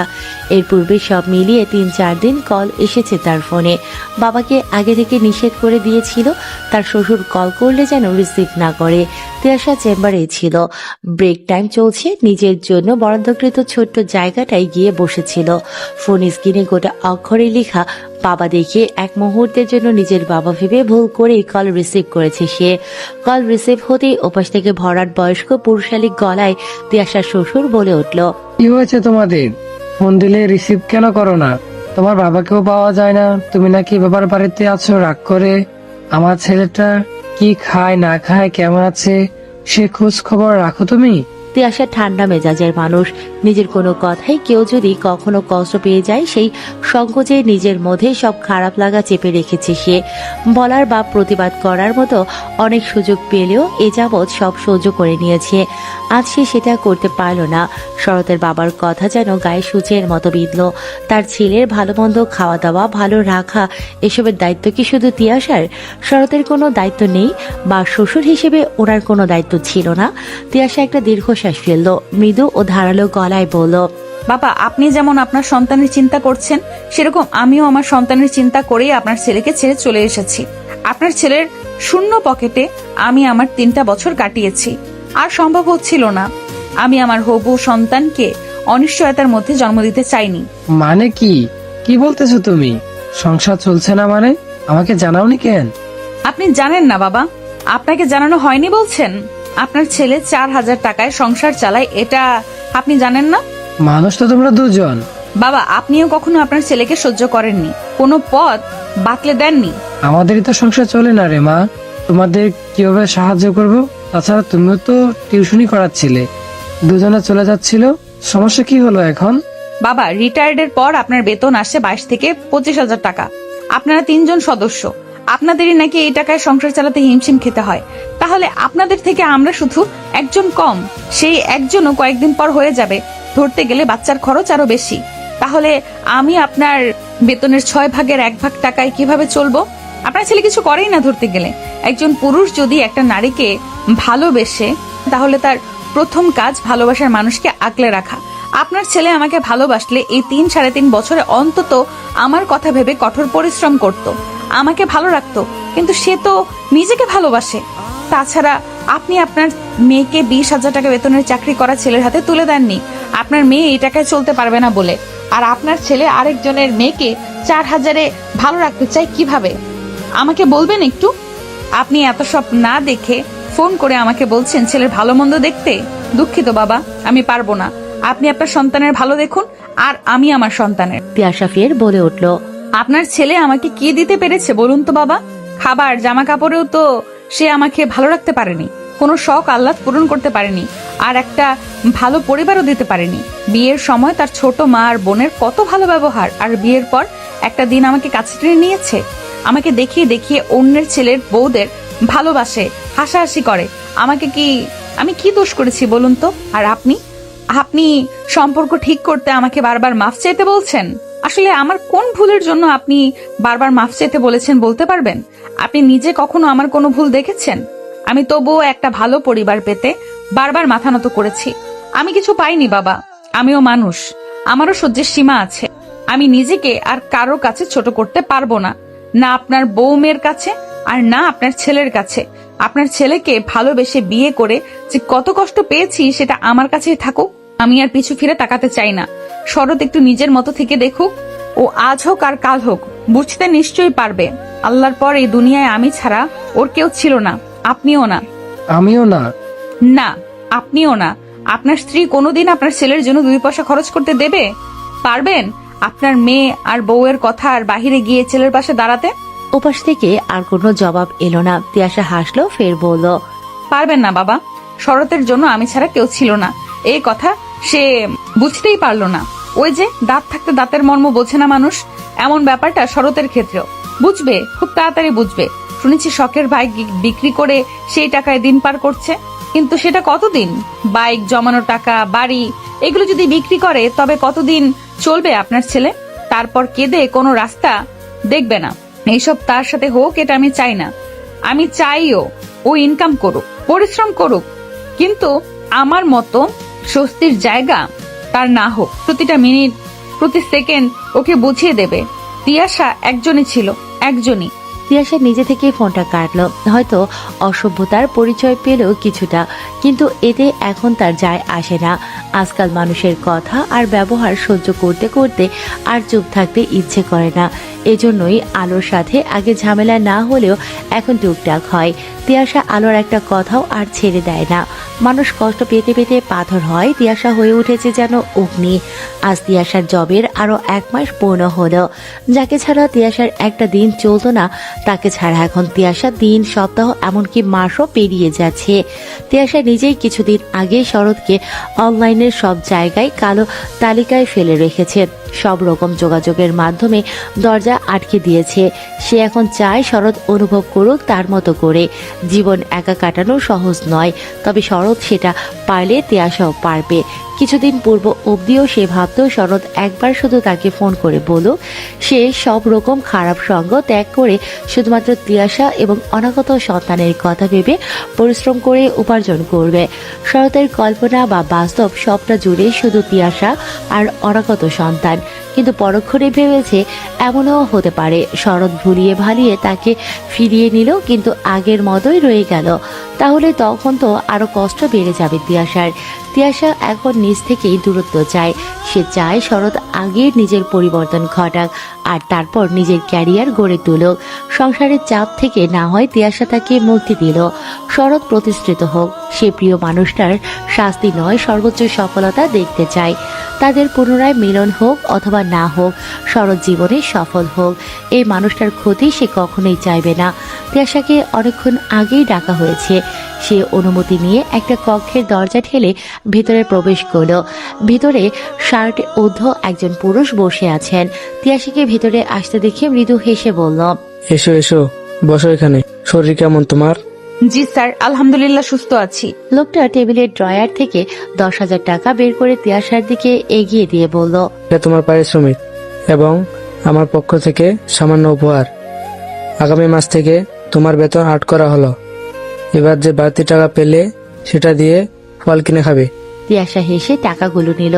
সামনে বসা মানুষটার প্রতি কৃতজ্ঞতায় চোখ দুটো ছলছল করে উঠল। নিজের ফল কেনা পরের কথা। তিয়াশা সিদ্ধান্ত নিল এবার বাবাকে পাঞ্জাবি এবং মাকে শাড়ি উপহার দেবে সে। বাড়ি ফেরার সময় কিনে নিয়ে যাবে, বাকি টাকা জমিয়ে রাখবে। সামনে বিপদ হতেই পারে, আর তখন টাকা প্রয়োজন হলে কোথায় হাত পাতবে সে? ভাইয়ের কাছে? ভাবি যে ইহ জন্মেও টাকা খরচ করতে দেবে না। এত ভালো ভাগ্য যে তিয়াশার না। তিয়াশা মনে মনে ভাবলো, বাবা মা উপহার পেয়ে নিশ্চয়ই খুব খুশি হবে। কখনো তো তিয়াশা বাবা মাকে কিছু দিতে পারেনি। প্রথম নতুন কিছু উপলব্ধি করতে চলেছে সে। মা বাবার হাসি মুখ কল্পনা করতেই মা বাবার জন্য নতুন পাঞ্জাবি শাড়ি কিনে অনেকক্ষণ আগেই বাড়ির উদ্দেশ্যে রওনা দিয়েছে তিয়াশা। ইচ্ছে বাবা মাকে আজ নিজের টাকায় কেনা শাড়ি আর পাঞ্জাবি পরাবে। সুন্দর করে কয়েকটা ছবি তুলে নিজের কাছে রেখে দেবে। পরবর্তীতে অনেক দামি কিছু দিলেও আজকের মতো অনুভূতি সৃষ্টি তো হবে না, তাই আজকেরটা ক্যামেরা বন্দি করে রাখতে চায় সে। সকালে চেম্বারে যাওয়ার সময় ভাবির সাথে টুকটাক কথা কাটাকাটি হয়েছিল আলোর, তাই সম্পর্কটা মোটামুটি ঠিক করতে কম দামের মধ্যে আলোর জন্য সুতির 3 পিস নিয়ে এসেছে সে। যে বাড়িতে থাকতে হবে হচ্ছে সেখানে এমন প্রতিনিয়ত অশান্তি তার একদমই ভালো লাগে না। আলোর বিষয়টা এমন হয়েছে যে সে তিয়াশাকে একদম সহ্যই করতে পারে না। হয়তো তিয়াশা আজ বাড়ি ছাড়লে কালই সে বাড়িতে মিলাদ দেবে। অন্যদিকে তিয়াশার বাবা আকাশ আলীর কয়েকদিন হলো প্রচন্ড জ্বর। শরীর ব্যথায় বিছানা ছেড়ে উঠতেও পারে না। মেয়ে আর ছেলের বউয়ের উঁচু গলায় শুনতে শুনতে তিনি ক্লান্ত। যদিও তিয়াশা চেষ্টা করে নিজের রাগ নিয়ন্ত্রণে রাখার, কারণ তাকে এসবে মানায় না। এভাবে ঝগড়া করে জোর জবরদস্তি করে তো আর একটা বাড়িতে থাকা যায় না, সম্ভব না। বাড়ির সামনে আসতেই বাড়ির ভেতর থেকে মায়ের কান্নাকাটির আওয়াজ পেল। এই সময় মায়ের এমন গলার আওয়াজ পেয়ে কিছু মুহূর্তের জন্য থেমে গেল তিয়াশা। তবে কি আলো আবার অশান্তি শুরু করলো? এ বাড়িতে এখন শুধু তিয়াশাকে কেন্দ্র করেই অশান্তি হয়। তিয়াশার এসব আর ভালো লাগে না, দম বন্ধ হয়ে আসে। সময় সময় ভাবে সব ছেড়ে ছুড়ে অচেনা কোনো জায়গায় চলে যাবে, যেখানে কেউ তাকে সেভাবে চিনবে না, অতীত নিয়ে খোঁচাবে না, তাকে অসহ্যকর মনে হবে না। একটু শান্তি চাই তিয়াশা, কবে মিলবে কে জানে। সুখ শান্তি যে আজকাল ডুমুরের ফুল মনে হয় তিয়াশার কাছে। শুধুমাত্র পেটের বাচ্চাটার জন্য কত কিছু সহ্য করতে হচ্ছে তাকে। হাতে বাবা মা ভাবির জন্য উপহার নিয়ে বাড়ির ভেতরে প্রবেশ করলো তিয়াশা। দূরে মায়ের রুমের দিকে কয়েকজন মহিলাকে দেখতে পেল সে। আজ বাড়ির পরিবেশ বেশি খারাপ হয়েছিল নাকি যে পাড়া থেকে মানুষ চলে এসেছে? কি নিয়ে ঝগড়া হলো আজ? প্রশ্ন জাগলো তিয়াশার মনে। মায়ের রুমের দিকে এগিয়ে গেল সে। দরজার সামনেই আলো দাঁড়িয়ে আছে। তিয়াশাকে দেখা মাত্রই হাতের উল্টো পাশে চোখ মুছে বলে উঠল, এই যে রাক্ষসে চলে এসেছে। যবে থেকে এ বাড়িতে এসেছে তবে থেকেই এ বাড়ির শান্তি বিদায় নিয়েছে। আর আজ তো আমার শ্বশুর বিদায় নিল। এই মেয়েটা সারা বাড়ির মানুষকে চিন্তায় ফেলে নিজে উঠছে। এদিকে উনার বাবা মরেছে আর উনি শপিং করে রাত করে বাসায় ফিরছেন। আলোর কথায় পায়ের নিচ থেকে যেন জমিনের মাটি সরে গেল মুহূর্তের মধ্যে। হাতের শপিং ব্যাগগুলো ধপ করে মেঝেতে পড়ে গেল। মুখে অবাক, ভয় আর কষ্ট মিশ্রিত চাহনি। আলোর দিকে অস্বাভাবিকভাবে চেয়ে বলে উঠল, বাবা বাবা মারা গেছে মানে? তোর বাপের জ্বর আর শরীর খারাপ বেড়ে গেছে। সন্ধ্যার আগে হাসপাতালে নেওয়া হলে ডাক্তার জানায় ডেঙ্গু হয়েছে। চিকিৎসা শুরু হওয়ার আগেই মারা গেলেন বেচারা। পুরো শরীর যেন কেঁপে উঠল তিয়াশার। শরীরের ভার সহ্য করতে না পেরে পিছিয়ে গেল দু কদম। কেঁদে উঠে বলল, তোমরা জানাওনি কেন আমাকে? আমার বাবা কই? আপনাকে জানানোর চেষ্টা করা হয়নি? আপনার তো ফোন বন্ধ করে চাকরি করতে হয়। তিয়াশার খেয়াল হলো ফোনটা তখন হাত থেকে আচমকা পড়ে বন্ধ হয়ে গিয়েছিল। এরপর আর অন করতে পারেনি সে। এই সময়ে এসব নিয়ে আলোর সাথে কথা বলতে ইচ্ছে করছে না তার। ছুটে গেল সে মায়ের কাছে। মাকে জড়িয়ে ধরে চিৎকার করে ইচ্ছে মতো কাঁদল সে। এই অসময়ে বাবার হাতটা যে খুব করে মাথার উপর থাকতে হতো। বাবার দেয়া সাহস প্রয়োজন হতো। বাবা কেন মেয়েকে এই পরিস্থিতিতে ফেলে পালিয়ে গেল? বিভিন্ন কথা বলে বিলাপ করে কাঁদতে থাকলো তিয়াশা। কিছুক্ষণের মধ্যেই বাড়ি ভর্তি হয়ে গেল মানুষ দিয়ে। প্রতিবেশী সহ কাছে পিঠের আত্মীয় স্বজন এসে উপস্থিত হয়েছে। হাসপাতাল থেকে আক্কাস আলীর মৃতদেহ আনা হলো। বাবাকে আনা হয়েছে শুনে সব ছেড়ে ছুড়ে বাবাকে গাড়ি থেকে নামিয়ে রাখা বাড়ির সামনের ঘরে দৌড়ে গেল তিয়াশা। অঝরে কাঁদতে থাকলো সে। তিয়াশা জোরে চিৎকার করে বলে উঠল, বাবা এমন পরিস্থিতিতে আপনি আমাকে ফেলে আগে কেন চলে গেলেন? এখন যে আপনাকে আমার বড্ড প্রয়োজন ছিল। আপনার ভরসার হাতটা আমার মাথার উপর থাকতে হতো। এখন তো এই সমাজ আর এই সমাজের মানুষ আমাকে চিল শকুনের মতো খুবলে খুবলে খাবে। বাবা আমি তো একটু ভালোভাবে বাঁচতে চাচ্ছিলাম, সেটা যে এখন আরো কয়েক গুণ কঠিন হয়ে গেল। বাবা আপনি কেন চলে গেলেন? আল্লাহকে বলতে পারলেন না আপনার মেয়েটা বড্ড একা আর অসহায়? আপনার মেয়ের যে আপনাকে খুব করে প্রয়োজন ছিল বাবা। পাশে থাকা মহিলাগুলো তিয়াশাকে টেনে দূরে সরিয়ে নিয়ে এলো। তাকে বোঝালো এই সময়ে নিজের এত ভেঙে পড়লে চলবে না। মাকে তো তাকেই সামলাতে হবে। তার মাঝে জীবনের সবচেয়ে বড় সম্পদ হারালো। একটা নারীর জীবনে স্বামীর চেয়ে আপন যে আর কেউ হয় না। কুলসুম বেগম আজ সেই সবচেয়ে আপন মানুষটাকে খোয়ালো। কুলসুম বেগম বাড়ির এক কোণে বসে ফুপিয়ে ফুপিয়ে কাঁদছে। পাশেই বাবার খাটিয়ার দিকে এক পলকে চেয়ে আছে তিয়াশা। মায়ের মাথাটা তার কাঁধে রাখা। আজ মায়ের ভারটাও সহ্য করতে পারছে না তিয়াশা। বাবার খাটিয়ার দিকে চেয়ে শব্দহীনভাবে অঝরে কেঁদেই চলেছে। রাত অনেক হতে চলল। সাদ্দাম সহ বড়রা সিদ্ধান্ত নিয়েছে রাত 11:30টার মধ্যে কবরস্থ করার। সে হিসেবেই আক্কাস আলীর মৃতদেহ বাড়ি আনার পরই গোসল করানো সহ অন্যান্য কাজগুলো করে নেওয়া হয়েছে। কবর খননও প্রায় শেষ। সবকিছুর ব্যবস্থা করা হয়েছে। এখন শুধু সময় মতো কবরস্থানে নিয়ে যেতে হবে। আজ তিয়াশার বাবার মৃত্যুর খবর শুনে শরৎ এবং তার বাবা এসেছে। প্রথম থেকে বিভিন্ন প্রয়োজনে নিজেদের সম্পৃক্ত করেছে। শরৎ কাজের ফাঁকে এবং ওর সাথে কথা বলার মাঝে দূরে বসে থাকা তিয়াশাকে বারবার দেখছে। টানা কতগুলো দিন সে এই মানুষটাকে দেখে না, ছোঁয় না, ভালোবেসে বুকে জড়িয়ে নেয় না। শরতের অন্যান্য পুরুষের মতো স্ত্রীর রাগ অভিমান কমানোর অভাব অভ্যেস নেই। বিয়ের 3-3.5 বছরে তাদের অগণিতবার ঝগড়া হয়েছে। শরতের কোনো উপহার দিয়ে রাগ ভাঙানোর অভ্যাস না থাকলেও মজার কথা বলে তিয়াশাকে হাসিয়ে ফেলত। তিয়াশা কখনো দীর্ঘ সময় শরতের উপর রাগ করে থাকতে পারত না। তাদের রাগারাগি কখনো দীর্ঘ সময় ধরে চলেনি, কিন্তু শরতের ব্যবহারে কখনো কখনো ভিন্নতা দেখা দিয়েছে। শরৎ কোনো কারণে রাগ করলে তিয়াশা নিজে রাগ ভাঙিয়েছে, কিন্তু তিয়াশা রাগ করলে শরৎ উল্টো রাগ করে বসে থেকেছে। খারাপ সময়গুলো বেশিক্ষণ না থাকলেও সেটা তিয়াশাকে আঘাত করেছে অনেক। এই খারাপ গুণ ছাড়া আর জীবনকে সিরিয়াসলি না নেওয়া ছাড়া শরৎ তিয়াশার জন্য আস্ত একটা ভালোবাসা। নিজের সব রকম খারাপ সময়ে শরৎকে সে পাশে পেয়েছে। কোনো কিছু করতে চাইলে শরতের দিক থেকে কোনো বাধা আসেনি। শরৎ তাকে এত ভালোবাসা দিয়েছে যার কারণে তিয়াশা শরতের থেকে দূরত্ব বাড়ালেও সম্পর্ক ভেঙে অন্য কারোর সাথে নিজেকে জড়ানোর কথা চিন্তাও করতে পারে না। তিয়াশার বাবাকে কবরস্থ করে শরতের বাবা কবরস্থান থেকে নিজের বাড়ি ফিরেছেন। তিনি একবার তিয়াশার সাথে কথা বলেছিলেন, টুকটাক খবর নেওয়া যাকে বলে। আশেপাশে অনেক মানুষ থাকায় সেরকম করে কোনো কথা বলতে পারেননি। শরৎ সাদ্দামের সাথে তিয়াশাদের বাড়িতেই ফিরেছে। তিয়াশা মায়ের সাথে মায়ের রুমেই অবস্থান করছিল। বাবার জন্য কেনা পাঞ্জাবিটা শক্ত করে বুকে চেপে ধরে আছে। বাবার জন্য শখ করে কেনা পাঞ্জাবিটা পরা তো দূরের কথা, বাবা ছুঁয়েও দেখল না। এই আফসোস তিয়াশার কবে ফুরবে? নিজের উপার্জনে কেনা পাঞ্জাবিতে বাবাকে একবার দেখে চক্ষু শীতল করার ভাগ্য তার হলো না। পাঞ্জাবি পরে বাবা খুশিতে তার সামনে এসে বলল না, দেখ মা, পাঞ্জাবিটা কি সুন্দর। শরৎ ফ্রেশ হয়ে ইতস্তত মন নিয়ে তিয়াশার সামনে উপস্থিত হলো। বাড়ি এখন প্রায় ফাঁকা। সংসার স্বামী ছেড়ে চলে আসার দীর্ঘ একটা সময় পর তিয়াশা আবারও মুখোমুখি হয়েছে শরতের। দুজন সামনাসামনি দাঁড়িয়ে আছে। শরৎ নিশ্চুপ, শুধু কিছুক্ষণ পর পর তিয়াশাকে দেখছে সে। তিয়াশা মাথা নিচু করে একভাবে দাঁড়িয়ে আছে। শরৎ কথা বলার জন্য ডেকেছে বলেই সে এসেছে। তার যেন কিছুই বলার নেই, তাই সে অপেক্ষায় আছে শরৎ কখন কিছু বলবে। অতঃপর নীরবতা ভাঙল। শরৎ শান্ত স্বরে বলল, অভিমান কমেনি? অভিমান? কিসের অভিমান? কে ভাঙালো অভিমান? তোমার এবার বাড়ি ফেরা উচিত। অনেক তো একে অপরকে ছেড়ে থাকা হলো, এখন অন্তত সবকিছুর সমাপ্তি ঘটানো উচিত। সমাপ্তি ঘটে গেছে শরৎ, আর কিচ্ছু বাকি নেই। মানে আমি আর একই ভুল করতে চাই না। আমার সহ্যের সীমা পেরিয়ে গেছে। আমি তোমার কাছে আর ফিরতে চাইছি না। ফিরতে চাইছো না মানে তুমি সম্পর্ক শেষ করতে চাইছো? যদি বলি হ্যাঁ। শরৎ পকেট থেকে একটা সাদা কাগজ বের করলো, তিয়াশার দিকে বাড়িয়ে দিয়ে বলল, এটা কি তাহলে? তিয়াশা কাগজের ভাঁজ করলো। ভেতরে কয়েকটা লাইন লেখা। হাতের লেখা চিনতে পারল সে, তারই লেখা।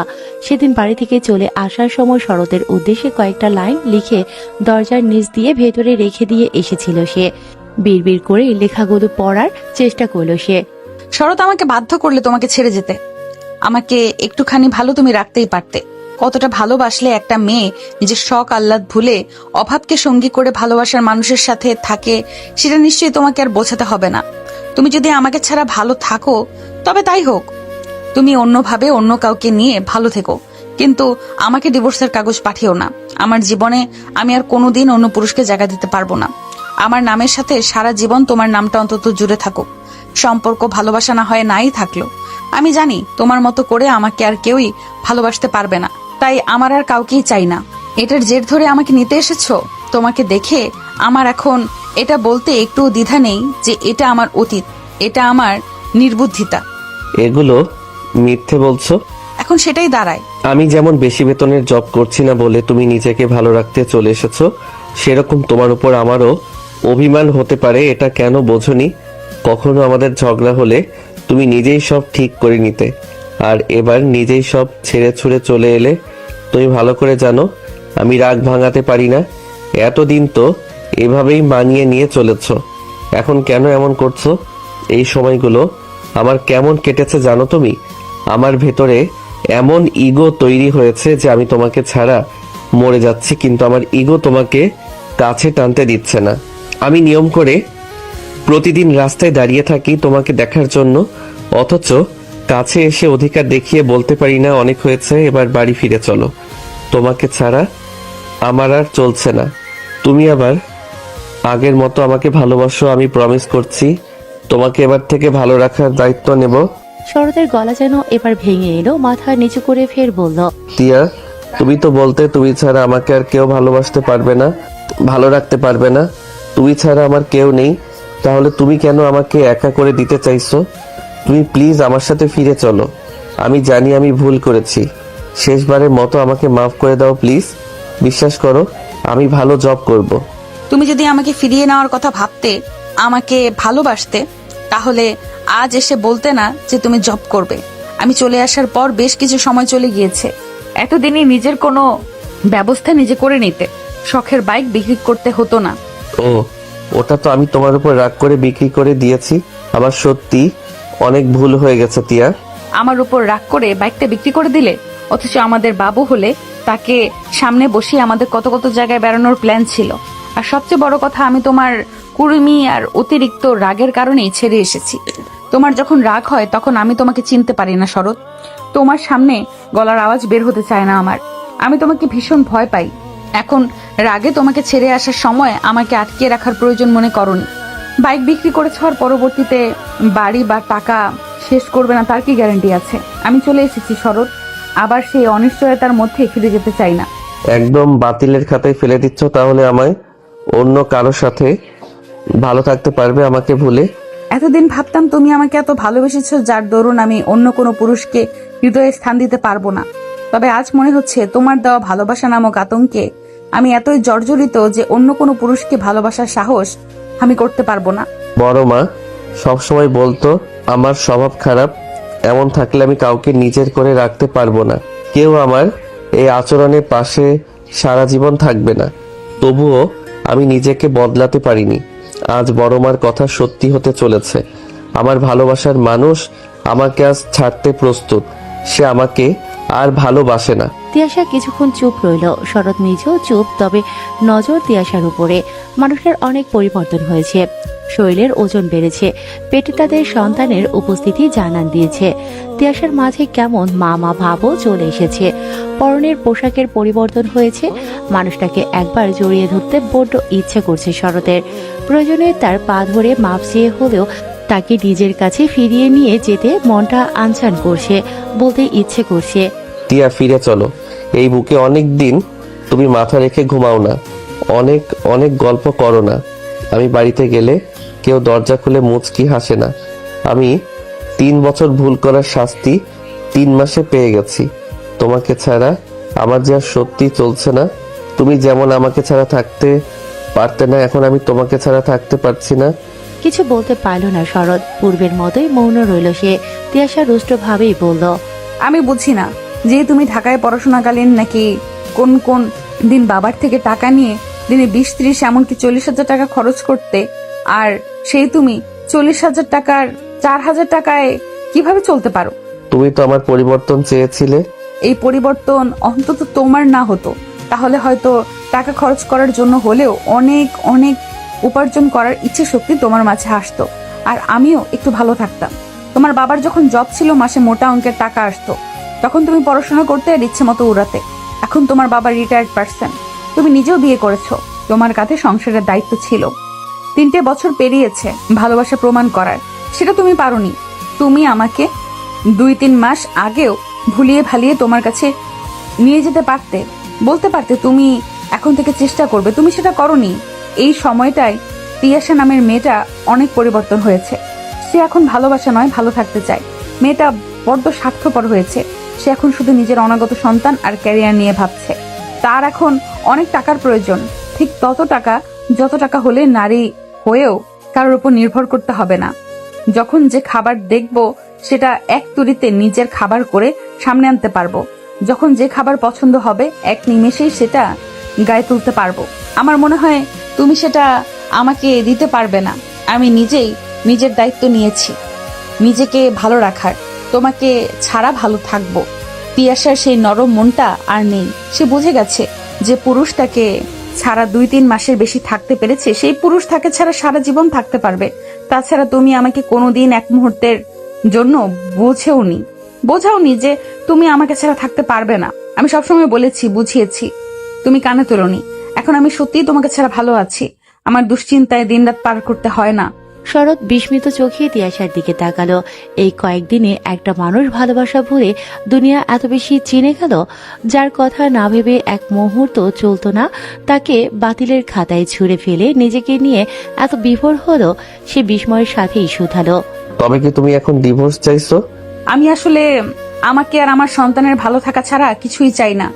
আমি চাই না আমার মতো আমার সন্তান, সে ছেলে হোক বা মেয়ে হোক, সে আমার মতো অভাব বুঝুক, অভাবে বড় হোক।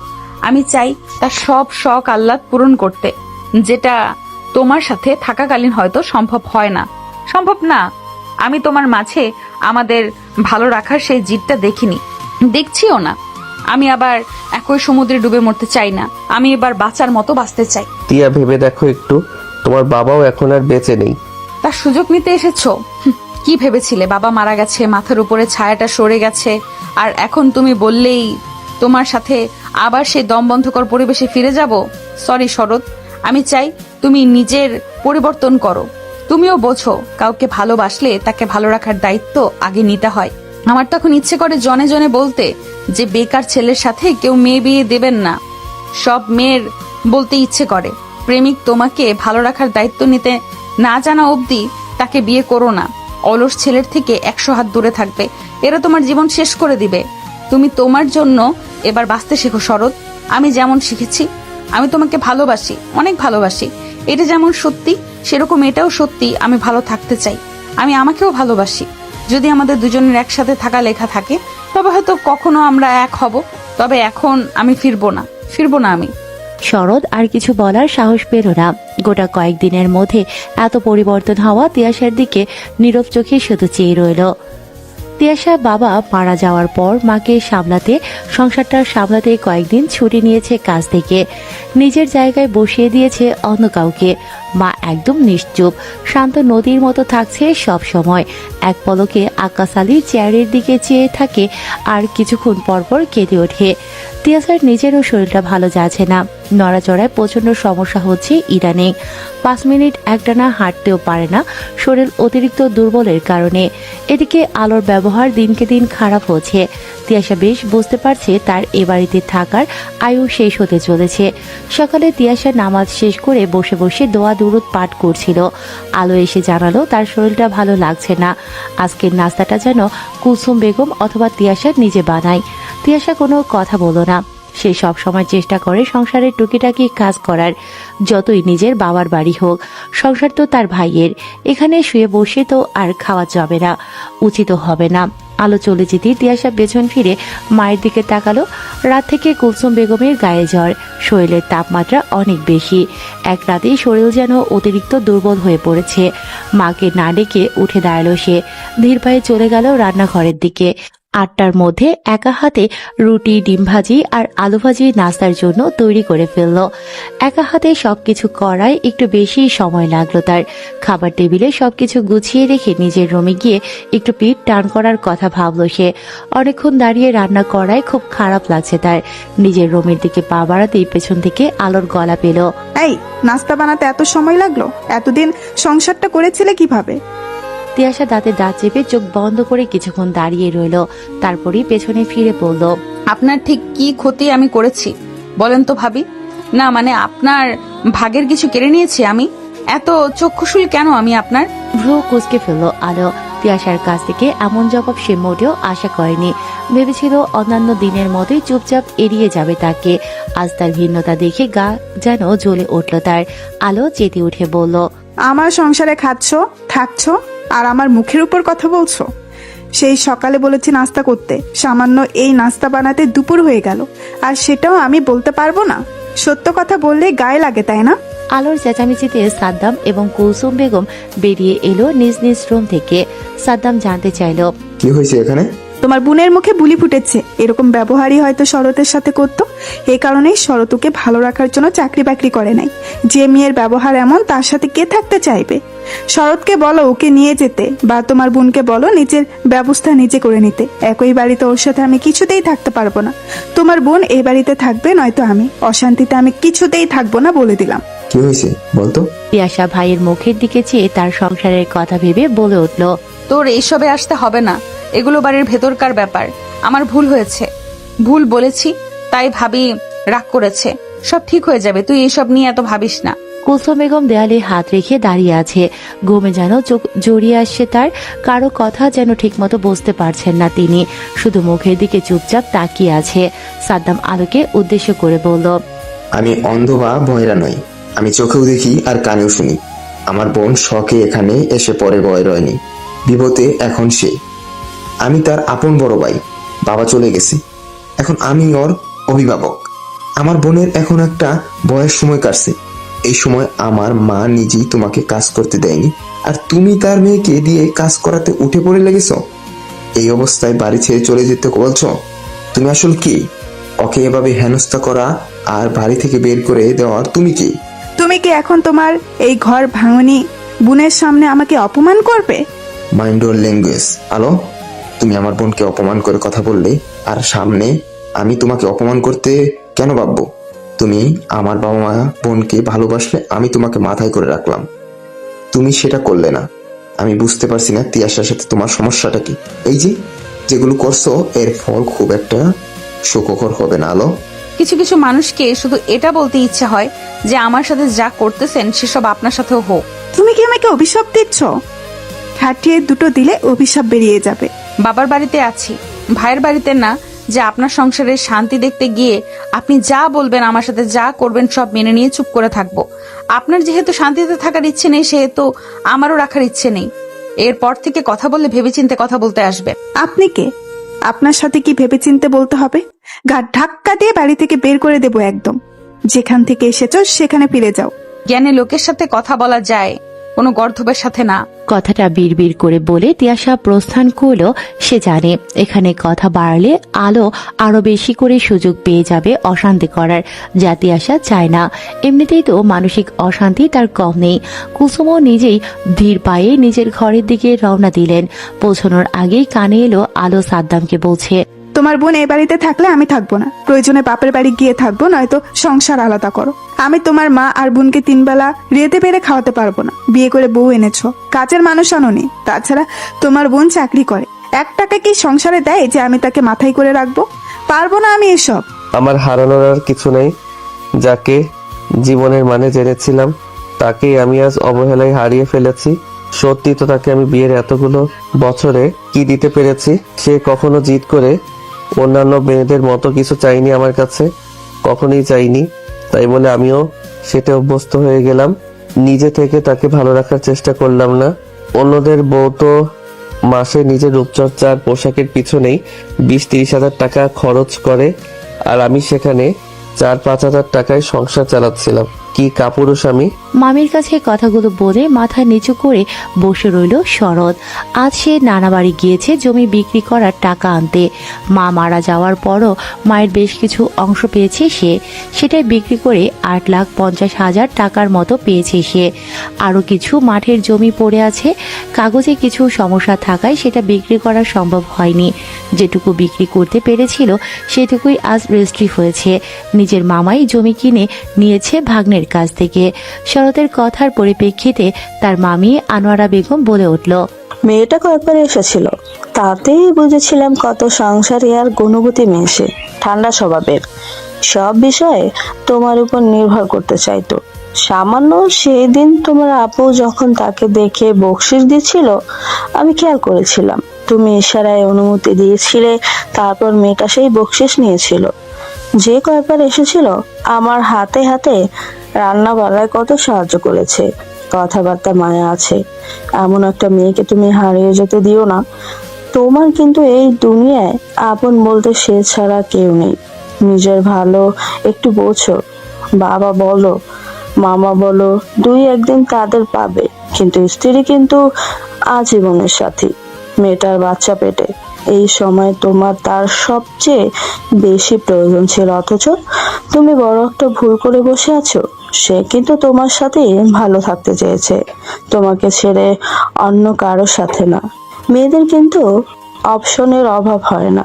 বেকার ছেলেকে ভালোবেসে বিয়ে করেছে বলে তুমি তাকে এভাবে শাস্তি দিতে? সারা জীবন বেকার আর অলস থেকে যাবে। তোমারও ইচ্ছে করে না তোমার ছোট মা বোন যেমন পোশাক পরে তোমার বউ তেমন পরুক?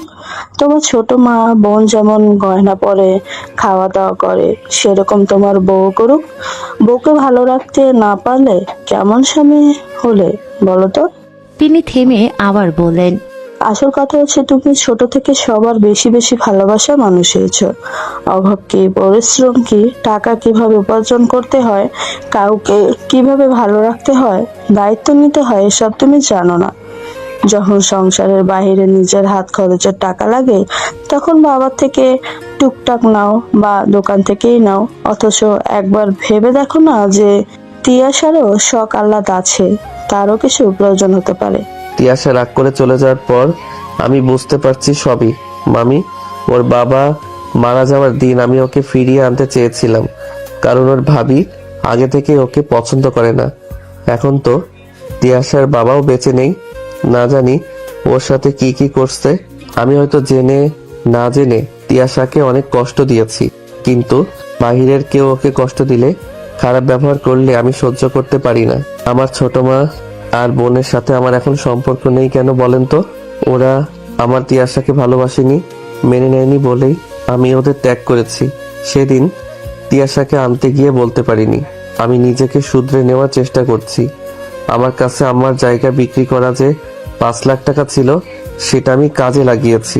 এখনো সেটার রেজাল্ট পাইনি বলেই তাকে বলার সাহস পাইনি। কি করেছো টাকা? বুঝে শুনে পদক্ষেপ নিও, এই টাকাগুলোই কিন্তু তোমার সম্বল।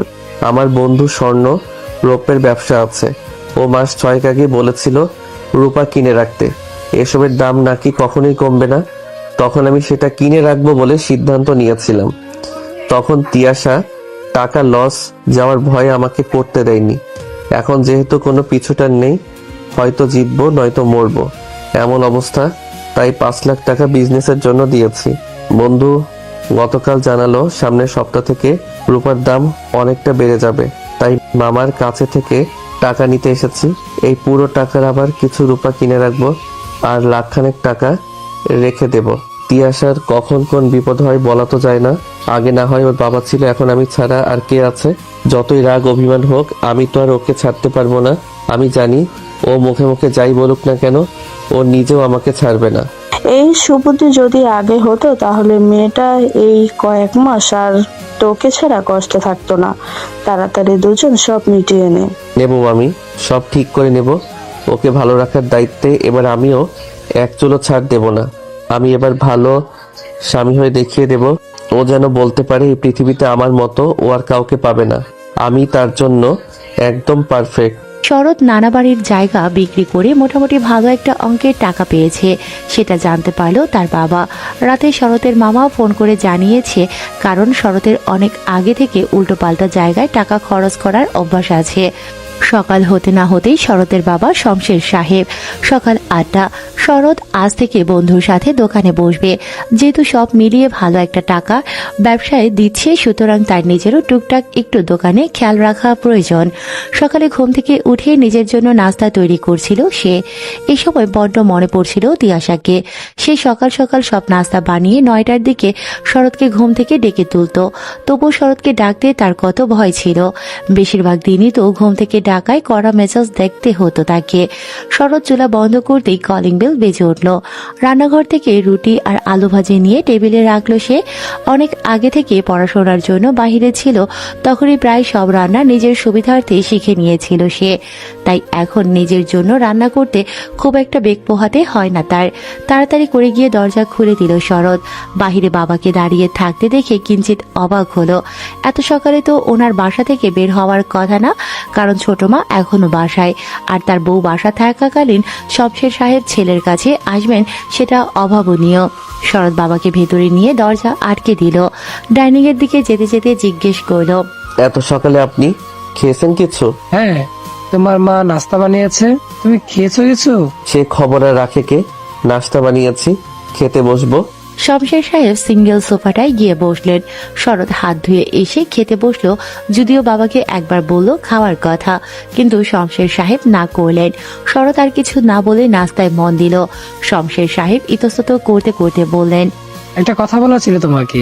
হ্যাঁ বলেন। বাবার দিকে না তাকিয়ে চকিতে জবাব দিল শরৎ, যেন সে জানতো শমশের সাহেব এখনই কিছু বলবেন। শমশের সাহেব শরতের দিকে তাকিয়ে বললেন, রিয়ার বিয়ের অনুষ্ঠান। সে তো অনেক আগে থেকেই শুনছি, কতগুলো বিয়ের কথা হচ্ছে, এসব আর নতুন কি? এবারটা মনে হয় হয়ে যাবে। ছেলে ভালো বেতনে চাকরি করে, পরিবার ভালো। শরৎ রুটি ছিঁড়ে মুখে নিয়ে চিবোতে চিবোতে বলল, দেখেন বাড়িতে যেন আবার তার আর তার মায়ের মতো ননদ শাশুড়ি না থাকে, না হলে আবার আপনার মেয়ের কপালও তিয়াশার মতোই হবে। আর তিয়াশা একদিন আপনার মেয়ের অতি ভালো আচরণে কাঁদতে কাঁদতে বলেছিল না, আমার শাশুড়ি আর ননদের মতো শাশুড়ি ননদ যেন হয়, ওই কথা ফলে যাবে। বউ চলে যাওয়ার পর তার পক্ষ নিয়ে কথা বলা বেশি বেড়েছে তোমার, শরৎ। এরকম যদি আগে করতাম তাহলে বউ যেত না। শিক্ষা হয়েছে বলেই শিক্ষিত মানুষের মতো কথা বলছি। আপনি সকাল সকাল কেন আসছেন সেটা বলেন। সরি, আপনার মেয়ে বউ কেন পাঠাইছে সেটা বলেন। শমশের সাহেব দমে গেলেন মুহূর্তেই। শরৎ না জেনেও সঠিক বলেছে। তিনি মুখে অসহায় ভাব নিয়ে এলেন। রিয়ার বিয়ের অনুষ্ঠান বড়সড় করে না করলেও টুকটাক ছেলের বাড়ির মানুষকে তো সম্মান রাখতে হবে। করেন, নিষেধ করছে কে? তার জন্য টাকার প্রয়োজন। আপনার বউয়ের তো অনেক টাকা, মা মেয়ে তো আপনার টাকায় নাকি চলে না, চাকরি করে সেই টাকায় নাকি দুজন চলে। এখন আপনার বউকেই বলেন ব্যবস্থা করতে। তুমি ওর বড় ভাই। সৎ ভাই। শরৎ, ভুল বললাম? শরতের দিকে তাকিয়ে কিছুক্ষণ মৌনে রইলেন শমশের সাহেব। শরৎ তাড়া দিয়ে বলল, আমার এখন তাড়াতাড়ি বের হতে হবে, আর কিছু বলার থাকলে বলেন। 2.5 লাখ টাকা দিতে পারবে? না। প্রয়োজনে আমি ফিরিয়ে দেবো তোমাকে। আমার কাছে টাকা থাকবে কিভাবে? টাকা থাকলে কি বউ অভাবে চলে যায়? তোমার মামা রাতে কল করেছিল। যখন টাকার অভাবে 1-2 বেলা না খেয়ে থাকতাম, তখন বাপের মায়ের বোনের খোঁজ ছিল না। এখন টাকা হাতে এসেছে বলে সবাই সম্পর্ক পাতাতে এসেছে। শালার বাইনচোদ মার্কা জীবনে আর উন্নতি দেখলাম না। শরৎ থেমে ফের বলল, আপনার বউকে বললেন তার কাছে আমার মায়ের যে 5 ভরি স্বর্ণ আছে সেটা আলাদা করে রাখতে। আমার আর আমার বউয়ের জন্য যে ছিল না, আমিও তার বা তাদের জন্য নাই। আমি তাড়াতাড়ি গহনা নিতে আসছি। কিসের গহনা? কোনো গহনা নাই, যা আছে সব তোমার। এই মায়ের গহনা রিয়ার বিয়ের জন্য রাখা হয়েছে। আমার মায়ের গহনা কই গেল? হারিয়ে গেছে। গহনা হারানোর জিনিস হারিয়ে গিয়েও আপনার বউয়ের কাছেই আছে। আমি তো দাবি ছাড়ছি না, প্রয়োজনে পুলিশ নিয়ে যাব। শরৎ, বেশি বেশি করছো। এখনো কিছুই করিনি। জীবনের খাতা যেহেতু খুলে বসেছি, সেহেতু সবকিছু হিসেব মোতাবেক চলবে। তুমি টাকা দেবে না? না। দিতে হবে না তোমার। বলেই ইতস্তত পায়ে বেরিয়ে গেলেন শমশের সাহেব। শরতের কাছে এই বিষয়টা নতুন কিছু না। তার হাতে কোনোভাবে টাকা এলেই শমশের সাহেব টাকা চাইতে আসেন। এভাবে 2-3 বারে 3.5 লাখ টাকা উনি নিয়েছেন। আজ আবার এসেছেন টাকার সন্ধান পেয়ে। অন্যবার নিষেধ করতে না পারলেও শরৎ এবার না করতে পেরেছে। তাকে যে পারতেই হতো। আগে সে টাকা দিয়েছিল তিয়াশার কথা ভেবে। সে ভেবেছিল টাকা পেয়ে অন্তত তিয়াশার সাথে ছোট মা আর ননদ ভালো ব্যবহার করবে, কিন্তু সেটা কখনোই হয়নি। তাই শরতের আর কোনো দায় নেই। সে আল্লাহর সহযোগিতায় একা একা তিয়াশাকে ভালো রাখতে চায়। বাবা চলে যেতেই সে দরজা আবার আটকে দিয়ে বিড়বিড় করে বলে উঠল, আমি তোমাকে ভালো রাখবো তিয়া। তোমাকে ভালো রাখতে আমি সর্বোচ্চটুকু করব। তোমাকে আমি সেটা পাইয়ে দেব যেটা তুমি কল্পনাও করনি। তোমাকে ভালোবাসবো আর ভালো রাখবো, দেখে নিও তুমি। আমাকে আর কয়েকটা দিন শুধু সময় দাও, আমি ফিরবো তোমার কাছে নতুন শরৎ হয়ে। ততদিন না হয় তোমার তৈরি করা দূরত্বটাই রইল আমাদের মাঝে। কয়েকদিন হলো বাড়িতে খুব অশান্তি চলছে। আলো কিছুতেই কোনো কাজ করছে না বাড়িতে। শাশুড়ি আর ননদকে দেখলেই কড়া ভাষায় কথা বলছে। সাদ্দাম কাজের সূত্রে সপ্তাহ খানিকের জন্য চট্টগ্রাম গিয়েছে। এটারই সুযোগ নিয়েছে সে।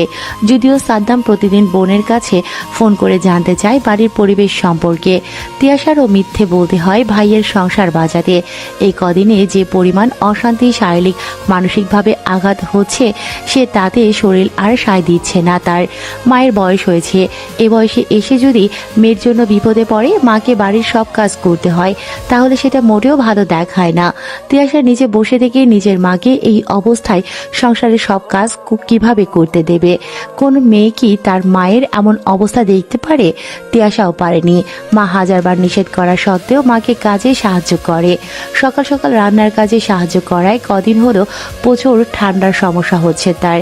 যে সময়ে একদমই বিশ্রামে থাকা উচিত, সেই সময় কাজ আর অতিরিক্ত মানসিক অশান্তিতে নাজেহাল অবস্থা তিয়াশার। প্রতিদিন রান্না করে চেম্বারে যেতে দেরি হচ্ছিল এবং সেখানে কথা শোনার জন্য নিজে থেকে বেরিয়ে আসতে হয়েছে তাকে। জীবন নিয়ে হতাশা দিন দিন আর তার বেড়েই চলেছে। নামাজে দাঁড়ালে হতাশা, জীবনে না পাওয়াগুলো যেন জোট বেঁধে এসে সবকিছু মনে করিয়ে দেয়। কান্না থামে না, কান্নার দরুন তেলাওয়াত করতে পারে না। জীবন যেন এতটুকু বয়সে এসেই থেমে গিয়েছে। নিজেই নিজেকে বলে, জীবন এত ভারী, বয়ে বেড়ানো কঠিন। জানলে নিজের পায়ে না দাঁড়িয়ে কখনো বিয়ে করতাম না। নিজের জীবন নিয়ে অন্যের উপর নির্ভর করা যায় না। তিয়াশার এখন পুষ্টিকর আর ভালো ভালো খাবার খাওয়া প্রয়োজন। একজন গর্ভবতী নারীর যে পরিমাণ খাবার খাওয়া প্রয়োজন তার অর্ধেকও খাওয়াতে পারেন না কুলসুম বেগম। সাদ্দাম গতরাতে আলাদা করে কিছু টাকা পাঠিয়েছে বোনের ফলমূল কেনার জন্য।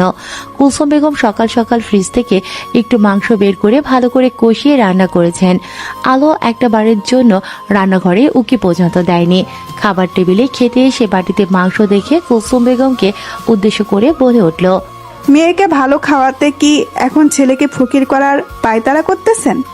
রাতে এতগুলো টাকা নিয়েছেন, এখন আবার মাংস। বলি, যা যা আছে সবই মেয়েকে গেলাতে পারেন না? পেটে তো বাচ্চা না, রাক্ষস আছে মনে হচ্ছে, রাক্ষস জন্ম দেবে। খাবার খাওয়ার জন্য নিজের রুম থেকে মাত্রই বের হচ্ছিল তিয়াশা। ভাবির এমন কথা শুনে দরজায় দাঁড়িয়ে গেল সে। কথাটা যেন বুকটা ছিদ্র করে এফোর ওপর করে দিল।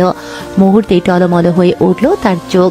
পেটে হাত দিয়ে চোখ বন্ধ করে বিড়বিড় করে বলে উঠল, শরৎ, তুমি যদি আমার মূল্য একটু বুঝতে, তাহলে আমার এমন দিন দেখতে হতো না। এত এত কটু কথা, খারাপ থাকা, কান্না, এইসবের পর আমি তোমাকে কিভাবে ক্ষমা করব? অতিবার বেরো না আলো। সাদ্দাম তোমার বর হওয়ার আগে আমার ছেলে, আর এই সংসারটাও তোমার না, এটা এখনো আমার সংসার। তুমি যদি এভাবেই চলতে থাকো তাহলে সংসারে আলাদা না, বাড়ি থেকে আলাদা করতে হবে। স্বামী নিয়ে যেখানে ইচ্ছে চলে যাও, এই বাড়িতে থেকে এত উঠতে পারবে না। আমার মেয়েকে তোমার এত অসহ্য লাগলে বাপের বাড়ি চলে যাও। গেলে আপনার ছেলেকে ডিভোর্স দিয়েই যাব। আপনার আর আপনার মেয়ের ফরমাইশ খাটবে কে? তবে তিয়ার চেয়েও খারাপ একটা সময়ের জন্য প্রস্তুত হও। তিয়াশা আর দাঁড়িয়ে থাকতে পারছিল না। প্রতিদিনের এমন মানসিক অত্যাচার সহ্য করা যায়? কোনো মেয়ে কি এই সময় এটা সহ্য করতে পারবে? তিয়াশা কেঁদে উঠল, মনে মনে বলল, আল্লাহ, আমি আমার জন্য তোমার কাছে এত হতাশা আর কষ্ট চেয়ে এসেছিলাম। তুমি কেন একটু রহমতের নজরে আমার দিকে তাকাচ্ছ না? আমি যার পারছি না। সকাল থেকেই বাবুর নাড়াচড়া টের পাচ্ছিল না তিয়াশা। সেই চিন্তায় সকাল থেকে ছিল, তার উপর আবারও অশান্তি।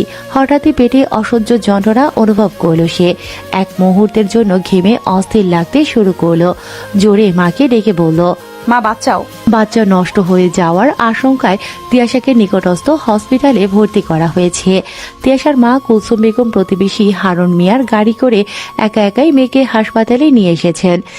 একজন অন্তত পুরুষ মানুষ সাথে থাকলে বিপদ থেকে বেরিয়ে আসা সহজ হতো মনে করে সব ভুলে শরৎকেই কল করলেন তিনি। হাজার ঝগড়া বিবাদ হলেও তিয়াশা শরতের স্ত্রী এবং বাচ্চাটা শরতের।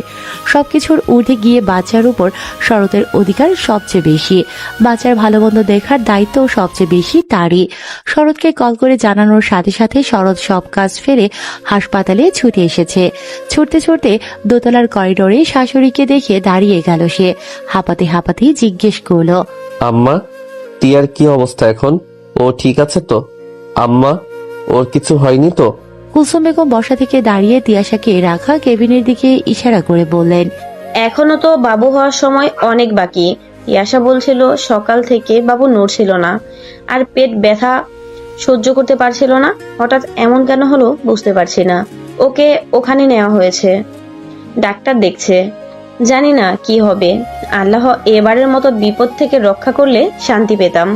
আমার এতটুকু মেয়ে আর কত অশান্তি সহ্য করবে? আল্লাহ আর কত পরীক্ষা নেবে ওর। পাশেই একটা চেয়ারে ধপ করে বসে পড়ল শরৎ, দুহাতে মাথা চেপে ধরে বলে উঠল, সব আমার জন্য হয়েছে।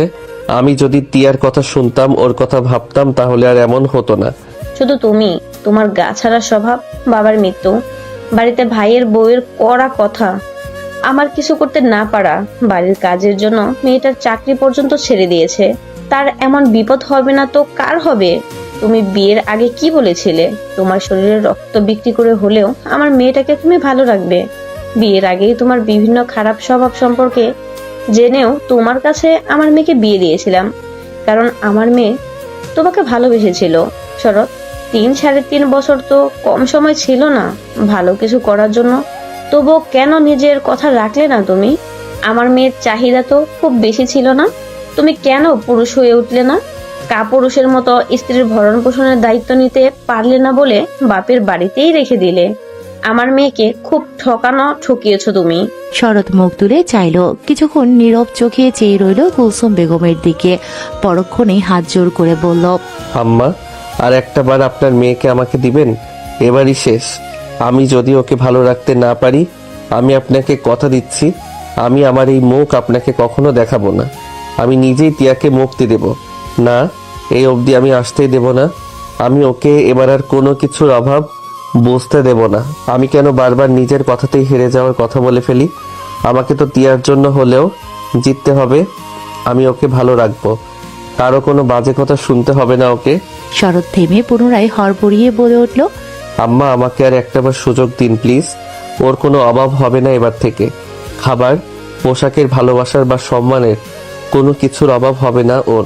আমি কিছু করতাম না বলে আমার বাড়ির মানুষের কাছেও অন্য বউদের মতো সম্মান পেত না, এটাও আর হবে না। আমি সব চেঞ্জ করে দেব। আল্লাহ শুধু এবারের মতো তিয়া আর আমাদের বাচ্চাকে বাঁচিয়ে নিক, আমি কোথাও গাফিলতি করব না। আমার মেয়েটা শুধু এবার সুস্থভাবে ফিরে আসো, ওকে বুঝিয়ে তুমি যদি ওকে ফিরিয়ে নিতে পারো তাহলে আমার কোনো আপত্তি নেই, কিন্তু ও যদি না ফিরে যায় তাহলে আমি ওকে অন্য কোথাও পাঠিয়ে দেব, যেখানে অন্তত এই কষ্টগুলো ওকে পেতে হবে না। আমার মেয়ে এবার ভালো থাকবে, হয়তো তোমার সাথে, নয়তো তোমাকে ছাড়া। টিয়া এখন নিজেকে ভালোবাসতে শুরু করেছে, নিজের বাচ্চাকে ভালোবেসে নিজেদের জন্য ও সব করতে পারবে। শুধু আমি ওকে নিজের বাড়িতে আর ওই আগুনের মধ্যে রাখবো না। একদিকে আমার ছেলের সংসার, আরেকদিকে আমার মেয়ে, আমি কোনোটাকে হারাতে দেব না। একজন নার্স এসে শরৎ আর কুলসুম বেগমকে উদ্দেশ্য করে জানতে চাইল, কিছুক্ষণ আগে যে পেশেন্ট এলো তার বাড়ির লোক আপনারা? কুলসুম বেগম হাতের উল্টো পাশ দিয়ে চোখ আর গাল মুছে বললেন, হ্যাঁ আমরা। টাকা পয়সার কিছু ব্যাপার আছে, কে দেখবেন আপনাদের মধ্যে? কুলসুম বেগম চেয়ারের উপর থেকে নিজের ব্যাগ নিয়ে নার্সকে কিছু বললেন, তার আগেই শরৎ তাকে থামিয়ে দিয়ে এবার বেশ স্পষ্টভাবেই বলল, আমার স্ত্রীর দায়িত্ব পুরোটাই এখন থেকে আমার। আমার কাছে টাকা আছে। আপনার মেয়ের শুধু চিকিৎসা নয়, আপনার মেয়েকে নিয়ে নতুন করে সংসার করার মতো সামর্থ্য আল্লাহ আমাকে খুব তাড়াতাড়ি দিয়ে দেবে। তবে এখন যা আসতে শুরু করেছে সেটা আপনার মেয়ে যতটুকু চেয়েছিল তার কাছাকাছি। কিছুদিন পর আপনার মেয়ের ভাবনাতীত কিছু হবে না ইনশাআল্লাহ। কুলসুম বেগম ভ্রুকুচকে তাকালেন শরতের দিকে। শরৎ এই কথাগুলো বলার জোর কোথা থেকে পাচ্ছে সেটা বুঝতে পারছেন না তিনি। এখন স্পষ্টভাবে খোলাখুলি সব শোনার অবস্থায়ও তিনি নেই। শরৎও আর কথা না বাড়িয়ে নার্সের সাথে চলে গেল। কুলসুম বেগম একভাবেই দাঁড়িয়ে থেকে শরতের যাওয়ার দিকে তাকিয়ে রইলেন। সর্বদা এমন একজন দায়িত্বশীল শরৎকেই তো তিনি চেয়েছিলেন মেয়ের জন্য, কিন্তু নতুন শরতের জন্ম নিতে বেশি দেরি হয়ে গেল না তো? তিয়াশার বাচ্চা ঠিক আছে তো? বাচ্চার কিছু হলে তো তিয়াশা কোনোদিনও শরৎকে মেনে নেওয়া তো দূরে, ক্ষমাও করতে পারবে না। আরো একটা ভয় যেন গলা চেপে ধরল কুলসুম বেগমের। বেশ খানিকটা সময় পর ডক্টর নার্স বের হলেন তিয়াশার কাছ থেকে। শরৎ আর কুলসুম বেগম সামনের দিকটাতেই পায়চারি করছিল। ডক্টরকে বের হতে দেখে সেদিকে দৌড়ে গেল শরৎ। তড়িঘড়ি করে জিজ্ঞেস করলো, ম্যাম, তিয়াশা কেমন আছে? ও ঠিক আছে তো? আর বাবু? আল্লাহর অশেষ রহমতে মা আর পেটের বাচ্চা দুজনেই এখন ভালো আছে। হয়তো আর 10-20 মিনিট দেরি হলেই বাবুকে বাঁচানো যেত না। আল্লাহ চেয়েছিলেন বলেই এবারের মতো দুজনেই ঠিক আছে। তবে ওনার এমন হয়েছে অতিরিক্ত কাজ আর মানসিক চাপে। এই সময় ওনার বেড রেস্ট প্রয়োজন হাসি খুশি থাকা। কোনো রকম মানসিক চাপ ওনাকে দেয়া যাবে না। এটা বাবু এবং বাবুর মা দুজনের জন্যই ক্ষতিকর। এসবে বাবু নষ্ট হয়ে যাওয়ার সম্ভাবনা থাকে অনেক বেশি। আপনি সম্ভবত ওনার বর, তাই না? উপর নিচ মাথা ঝাঁকালো ডক্টর, ফের বললেন, স্ত্রীকে সব রকম শারীরিক পরিশ্রম থেকে দূরে রাখুন। এই কয়েকটা মাস অন্তত ওনাকে মানসিক শান্তি দিন, খুশিতে রাখুন, নইলে অনেক বড় ক্ষতি হয়ে যাবে। কুলসুম বেগম এগিয়ে এসে জিজ্ঞেস করলেন, এখন কি আমার মেয়ের সাথে দেখা করা যাবে? জি যাবে, কিন্তু ওনার সামনে কান্নাকাটি করবেন না এবং এমন কিছু বলবেন না যাতে ওনার মানসিক অশান্তি বেড়ে যায়। বলেই প্রস্থান করলো সবাই একসাথে। কুলসুম বেগম শরৎকে উদ্দেশ্য করে বললেন, তুমি আগে দেখা করে এসো, এরপর না হয় আমি। কুলসুম বেগমকে কথা শেষ করতে না দিয়েই শরৎ বলল, আপনি আগে যান আম্মা, আমি চাই না তিয়া প্রথমে আমাকে দেখে হাইপার হোক। আপনি না হয় ওর কাছে থাকুন, আমি বাহিরে আছি। কুলসুম বেগম আর কোনো কথা না বলে তিয়াশার কাছে গেলেন। বাইরে অপেক্ষায় রইল শরৎ। ভাবলো শেষবারের মতো তিয়াশার পা ধরে হলেও মাপ চেয়ে তাকে ফিরিয়ে নিতে চাইবে, বোঝাবে তিয়াশাকে ছাড়া আর অন্য কোনো কিছুতে শান্তি নেই তার। কিন্তু ভাবনার বিষয়, এত কিছুর পর তিয়াশা মাপ করবে তো? শরৎ তিয়াশার কেবিনে প্রবেশ করেছে। চুপচাপ বেডের পাশের চেয়ারে বসে আছে সে। তিয়াশা মুখ ঘুরিয়ে অন্যদিকে চেয়ে আছে। শরতের সাথে প্রথমে দেখা করতে চায়নি সে। কুলসুম বেগমের কথায় রাজি না হয়েও পারেনি। কুলসুম বেগমের কথাগুলোই ছিল এমন যে তিয়াশা সেটা নিয়ে না ভেবে পারেনি। কুলসুম বেগম যতক্ষণ কেবিনে ছিলেন ততক্ষণ শুধু শরতের কথা বলেছেন। শরতের ব্যবহারের পরিবর্তন, কথাবার্তার পরিবর্তন সম্পর্কে অবগত করেছেন। শরৎ সত্যি সত্যি বদলেছে। প্রিয় মানুষের অনুপস্থিতি তাকে বদলাতে বাধ্য করেছে। কুলসুম বেগম এটাও বুঝিয়েছেন, একটা মেয়ের বিয়ের পর বাবার বাড়ির অতিথি হয়ে যায়। মাসে বেড়াতে এলে তবেই শোভা পায়, কিন্তু সংসার ছেড়ে চলে আসলে সে বাড়িতে মেয়েটার কোনো মূল্য থাকে না। যেমন এখন তিয়াশার নেই। আলো প্রতি মুহূর্তে তাকে অসম্মান করে, কথা শোনায়। তিয়াশা সংসার ছেড়ে এসেছে বলেই এত কিছু করার সুযোগ সে পাচ্ছে। আগে অপছন্দ করলেও এত বাজে ব্যবহার করার সুযোগ পেত না, সেটা এখন পায়। শরৎ যেখানে নিজের পরিবর্তন ঘটিয়ে কিছু করার চেষ্টা করছে, সুতরাং এই সময়ে তিয়াশার উচিত শরতের পাশে থাকা। নিজের স্বামীর যদি সত্যি চিন্তা চেতনায় পরিবর্তন আসে, ব্যবহারে পুরুষত্ব প্রকাশ পায়, তাহলে তার পাশে থাকায় তিয়াশার কোনো সমস্যা নেই। সে তো এতগুলো মাস বছর ধরে এটাই চেয়ে এসেছিল। সে চেয়েছিল শরতের পরিবর্তন হোক, স্ত্রীকে ভালো রাখার জিদ হোক, তাদের একটা সুন্দর সংসার হোক। তিয়াশার মনে সন্দেহ, শরতেরা আসলেই পরিবর্তন হয়? তার শরৎ কি নিজেকে আদৌ পরিবর্তন করতে পেরেছে, নাকি শুধু উপরে একটা প্রলেপ এঁকে এসেছে? এই মানুষটাকে কি আরো একবার বিশ্বাস করা যায়? শরৎ নীরবতা ভাঙল। সাহস করে নিজের মানুষটাকে ছোঁয়ার সাহস করল সে। আলতো হাতে তিয়াশার হাতটা নিজের হাতে নিয়ে মৃদু গলায় বলল, এখন কেমন লাগছে তিয়া? তিয়াশা কিছুক্ষণ ওভাবেই চুপ থেকে শরতের দিকে ফিরে তাকালো। একটু স্বাভাবিকভাবেই বলার চেষ্টা করলো, আগের চেয়ে ভালো। ডাক্তার বলেছে বাবু ঠিক আছে, রাত 9টার দিকে তোমাকে বাসায় নিয়ে যাওয়া যাবে। এই সময়টা একটু কষ্ট করে এখানেই থাকতে হবে। তিয়াশা দীর্ঘশ্বাস ফেলে বিড়বিড় করে বলল, বাড়ি, আপন বাড়িটা ডেকে নিলে শান্তি মিলতো। শরৎ চুপ মেরে গেল। যা যা সে তিয়াশার সাথে করেছে তার জন্য তো তিয়াশা এমন বলবেই। স্বামীর বাড়িটাকেও তো শরতের কথায় আঘাতে কখনো নিজের বাড়ি মনে করতে পারেনি তিয়াশা। কিছু হলেই শরৎ শুধু বলতো, চল বাপের বাড়ি দিয়ে আসি। বাবার বাড়িও তো ভাইয়ের বউয়ের যন্ত্রণায় কারাগারের রূপ নিয়েছে অনেক আগেই। শরৎ প্রলম্বিত শ্বাস ফেলে মাথা নিচু করে বলল, তিয়া, আর একটাবার আমাকে সুযোগ দেবে? এবারই শেষবার। এবার আমি তোমার বিশ্বাস ভাঙবো না। আমি আবার নিজেকে অভাবে পতিত করতে পারবো না শরৎ। ভালোবাসার লোভে আমি ভালো থাকা বিসর্জন দিতে চাই না। তোমাকে ভালোবাসা পেতে কিচ্ছু হারাতে হবে না, বিশ্বাস করো তিয়া। আমার তুমি ছাড়া হারানোর কিছু নেই বলেই হয়তো কিছু করার সাহস করতে পেরেছি।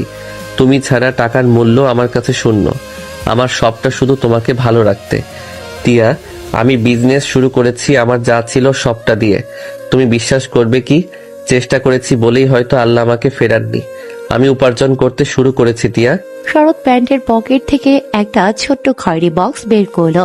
বক্সটা খুলে তিয়াশার দিকে বাড়িয়ে দিয়ে বলল, গত কয়েকদিন যা ইনকাম করেছি তার থেকে কিছু টাকা দিয়ে আমি তোমার জন্য এই রিংটা নিয়েছি। এটাই পছন্দ করে দোকান থেকে নিচ্ছিলাম, তখনই আম্মা কল করে জানালো তোমার অবস্থা। তিয়াশা এই শরৎকে সত্যি আজ চিনতে পারছে না যে শরৎ কখনো 10 টাকা খরচ করে তার জন্য একটা গোলাপ আনেনি, সে আজ এত টাকা খরচ করে স্বর্ণের আংটি নিয়ে এসেছে।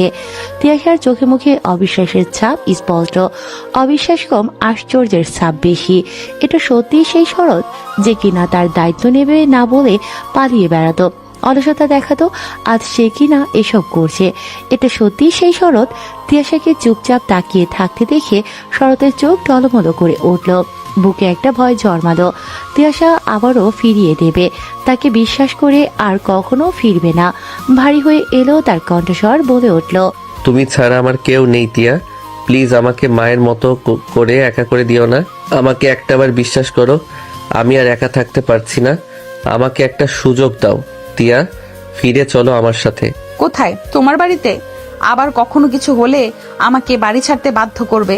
আমি তো মেয়ে মানুষ, আমার কোনো বাড়ি নেই।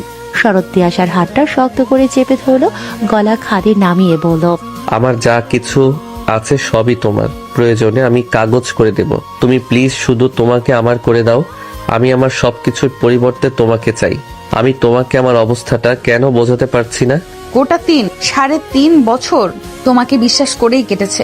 প্রতিনিয়ত ভাবতাম এই এক্ষুনি তুমি একটু আমার কথা ভাববে, আমাকে ভালো রাখার লোভ তোমার হবে, কিন্তু সেটা হয়নি। এখন হঠাৎ কিভাবে এত বদল ঘটলো? এর আগে তো তুমি নিজেকে অসম্ভব ভালোবেসে নিজের কথা ভেবে আমাকে ছাড়ার সাহস করনি। আমিও ভেবেছিলাম তুমি আমাকে ছাড়া থাকতে পারবে না, সেজন্যই হয়তো অমন করেছি।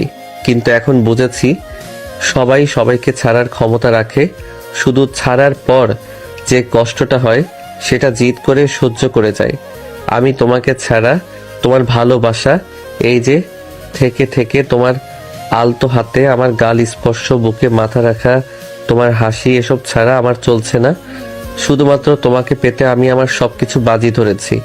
আমার শুধু তোমাকে চাই, তোমাকে ভালো রাখার জন্য আমি সব করব, সব। তিয়াশার চোখ থেকে জল গড়িয়ে পড়ল। এই মানুষটাকে একবার কেন বারবার সে বিশ্বাস করতে চায়। মনে রাগ অভিমান যাই থাকুক না কেন, ভালো তো তাকেই বাসে। তিয়াশা জানে শরৎ যেটা সত্যি সেটাই বলে। সে এতদিন তিয়াশাকে ভালো রাখার দায়িত্ব ভালোভাবে পালন করতে চায়নি, সেইটা কথা এবং ব্যবহারে বুঝিয়েছে। আজ যখন এভাবে বলছে, প্রমাণ দিচ্ছে, সুতরাং তাকে খুব করে বিশ্বাস করতে ইচ্ছে করছে তার। তাছাড়া বিবাহিত জীবনে সব সমস্যার সমাধান তো একে অপরকে ছেড়ে যাওয়া হতে পারে না। সবকিছু ঠিক করতে সাময়িক দূরত্ব বাড়ানোই যায়, তাতে যদি ভালো কিছু হয় তবে সেটা করা উচিত। তিয়াশা গাল মুছে শুকনো ঢোক গিলে বলল, আমি কি 3 বছর আগে সেই শরৎকে পাবো যে আমাকে ছাড়া কিছুই বুঝতো না, যার মধ্যে আমাকে ভালো রাখার ইচ্ছে শক্তি ছিল? আমাকে কেউ অপছন্দ করলে সে নিজে তার সাথে দূরত্ব বাড়িয়ে দিত, আমাকে তুলোর মতো বুকে আগলে রাখতো। আমার মুখের হাসি ছিল তার ভালো থাকার কারণ। আমি যদি একসাথে সব পাই তবেই আমি সুযোগ দিব, নচেত নয়াকার না। শরৎ ঠোঁট টিপে হাসার চেষ্টা করলো, অথচ চোখে টলমল করছে পানি। চোখের পলক ফেলতেই গড়িয়ে পড়ল গাল বেয়ে। তিয়াশার হাতটা নিজের গালে ঠেকালো, পরক্ষণেই চুমুতে ভরিয়ে দিল তিয়াশার সমস্ত মুখ। তিয়াশা শুধু এতগুলো মাস পর প্রিয় মানুষের স্পর্শ চোখ বন্ধ করে অনুভব করলো। মনে মনে বলে উঠল, আমি শরৎকে ছাড়া কিভাবে থাকার কথা ভাবতে পারি? তিয়াশা যে শরৎকে ছাড়া সত্যিই শূন্য। বিকেলের দিকে মায়ের সাথে বাড়ি ফিরল তিয়াশা। শরৎ বাসার সামনে ওদের নামিয়ে দিয়ে নিজের বাসার উদ্দেশ্যে রওনা দিয়েছে। তিয়াশা এবং কুলসুম বেগমের সাথে কথা বলে জানিয়েছে সে সন্ধ্যার পর এসে তিয়াশাকে নিজ বাসায় নিয়ে যাবে। বাসায় নিয়ে যাওয়ার আগে টুকটাক পরিষ্কার পরিচ্ছন্ন করার সাথে সাথে বাসার প্রতিটা কোণা নতুন করে সাজাতে চায় শরৎ। হসপিটালে বসে বসে তিয়াশার কাছ থেকে লিস্ট করে নিয়েছে কি কি কিনতে হবে আর সে কিভাবে নিজের বাসাকে নতুন করে দেখতে চায়। তিয়াশা জানে এতটুকু সময়ে কোনো কিছু সম্ভব না, আর তাছাড়া সামান্য এই কয়েকদিনের তেমন টাকার মানুষ হয়নি যার সাহায্যে সে এখনই পুরো বাসা তিয়াশার মন মতো সাজিয়ে ফেলবে। তাছাড়া সংসার তো একদিনে সাজিয়ে ফেলার জিনিস না, সংসার সাজাতে ধৈর্য ধরতে হয়। এক এক সময় এক এক জিনিসের প্রয়োজনীয়তা অনুভব করলে সেটা নিজের বাসায় জায়গা করে নিতে হয়। শরৎ তবুও ছাড়েনি। আপাতত যেগুলো প্রয়োজন বা অল্প টাকার মধ্যে সে তিয়াশাকে দিতে পারবে এমন কিছুই জিনিসের নাম জেনে নিয়েছে। নিজে বাড়ি অবধি পৌঁছে দিয়ে গিয়েছে এবং যাওয়ার সময় স্পষ্টভাবে বলেছে, এখন অন্তত ব্লগটা প্লিজ খুলে রেখো। তোমার বাসা তোমার ইনস্ট্রাকশনে সাজাতে দিও। তুমি গেলে সব হবে, কিন্তু তুমি যাওয়ার আগে কিছু পরিবর্তন প্রয়োজন। তোমারও তো জানা প্রয়োজন তোমার শরৎ সত্যি তোমাকে ভালোবেসে বদলেছে। সে তোমাকে সত্যি ভালো রাখতে চায়। তিয়াশা আর কুলসুম বেগম বাড়ির ভেতরে প্রবেশ করতেই আলোর গলায় শুনতে পেল। এগিয়ে আসতেই বলল আলো রান্নাঘরে। তিয়াশা চলার গতি কমিয়ে দিলে কুলসুম বেগম বলে উঠলেন, এখন সোজা নিজের রুমে যাবি, কোথাও দাঁড়াতে হবে না। রুমে গিয়ে ভালো একটা শাড়ি পরবি আজ, যদি পারিস গোসলটাও দিয়ে নে। হসপিটাল থেকে ফিরেছিস, নানা রকম অসুখ বিসুখ রোগবালাই সেখানে। ভালো করে গোসল দিয়ে চুলগুলো শুকিয়ে নে। এই সময় চুল যেন একদম ভেজা না থাকে, বলে দিলাম। আমি খাবারের ব্যবস্থা করছি, তুই যদি এই এক বেলায় আর কিছু ভেবেছিস। তিয়াশা মাকে দেখে আবার রান্নাঘরের দিকে তাকালো। আলো তাদের দেখেছে। তিয়াশা এবং কুলসুম বেগমকে দাঁড়িয়ে থাকতে দেখে এগিয়ে এলো রান্নাঘরের দরজার দিকে। তিয়াশাকে সুস্থভাবে দাঁড়িয়ে থাকতে দেখে খোঁচা দিয়ে বলে উঠল, দেখে তো একেবারে ভালো মানুষ মনে হচ্ছে। তখন কি বাড়ি থেকে বের হওয়ার জন্য নাটক করা হয়েছিল? কি নাটক বাবা! মরেই তো যাচ্ছিল মানুষজন, আবার জন্ম নেওয়ার মতো ফিরেও এলো। কত কিছু আর দেখবো। তুমি কি চাচ্ছিলে, আমার মেয়ের কোনো ক্ষতি হয়ে যাক? মরে গেলে খুশি হতে? আমার খুশিতে কার কি আসে যায়? আমার খুশিতে কেউ বাঁচবেও না, আবার কেউ মরবেও না। আলোর দিকে তেড়ে গেলেন কুলসুম বেগম। থাপ্পড় দিতে হাত উঠাতেই তিয়াশা মাকে থামিয়ে দিল। ঠান্ডা মেজাজে বলে উঠল, আমাকে চুপ থাকতে বলে তুমি যেখানে সেখানে মুখ নাড়ছো কেন? সত্যিই তো কে কি চাইলো তা দেখে তো আল্লাহ আমার মৃত্যু দেবে না বা বাঁচিয়ে রাখবে না। আমার আয়ুতে কারো হস্তক্ষেপ সম্ভব না, সব আল্লাহর হাতে। ছেলের সাথে বিয়ে করিয়ে শকুন এনেছিলাম আমি। শকুনের নজর কখন কোন বিপদ চাই সেই শকুনই জানে। ছেলের জীবন আর সংসার দুটোই শেষ করতে উঠে পড়ে লেগেছে। এই মেয়ে কবে শিক্ষা পাবে আল্লাহ জানে।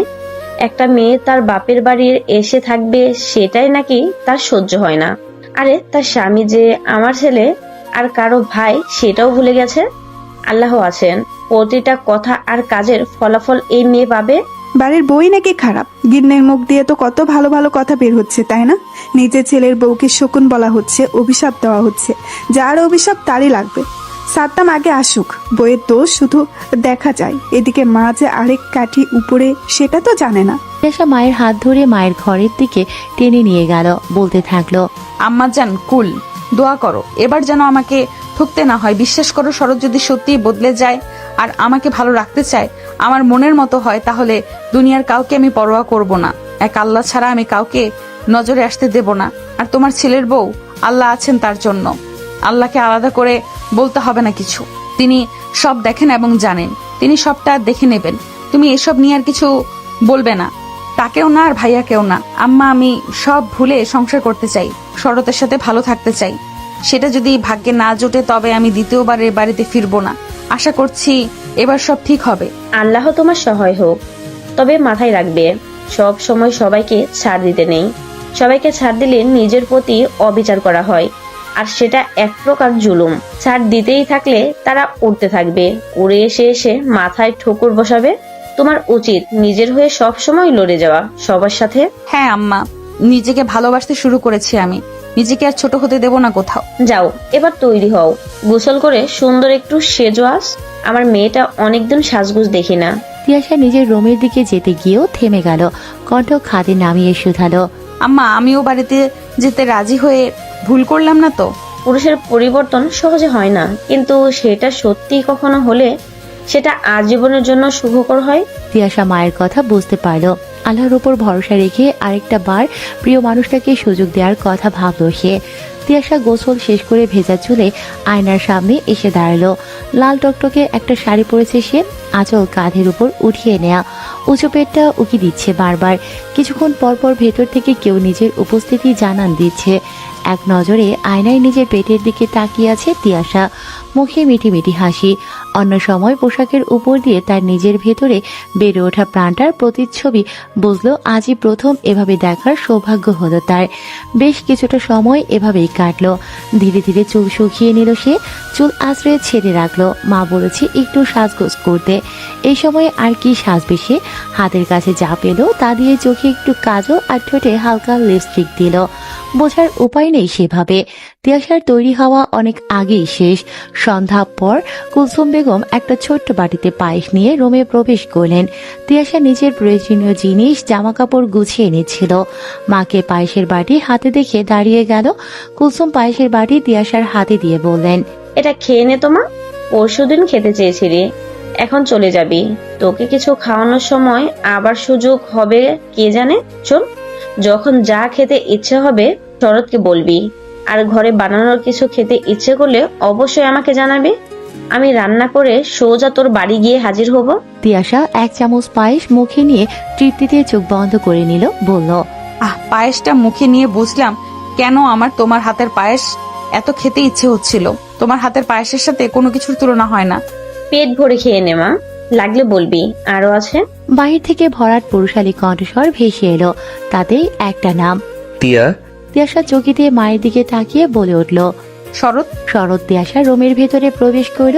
তিয়াশাকে প্রায় বউ সাজে কিছুক্ষণ মুগ্ধ চোখে দেখে বলল, তোমার কি হয়েছে? আমাদের তাড়াতাড়ি বের হতে হবে, বাহিরে খুব বাতাস, আস্তে ধীরে যেতে হবে, সময় অনেকটা লাগবে।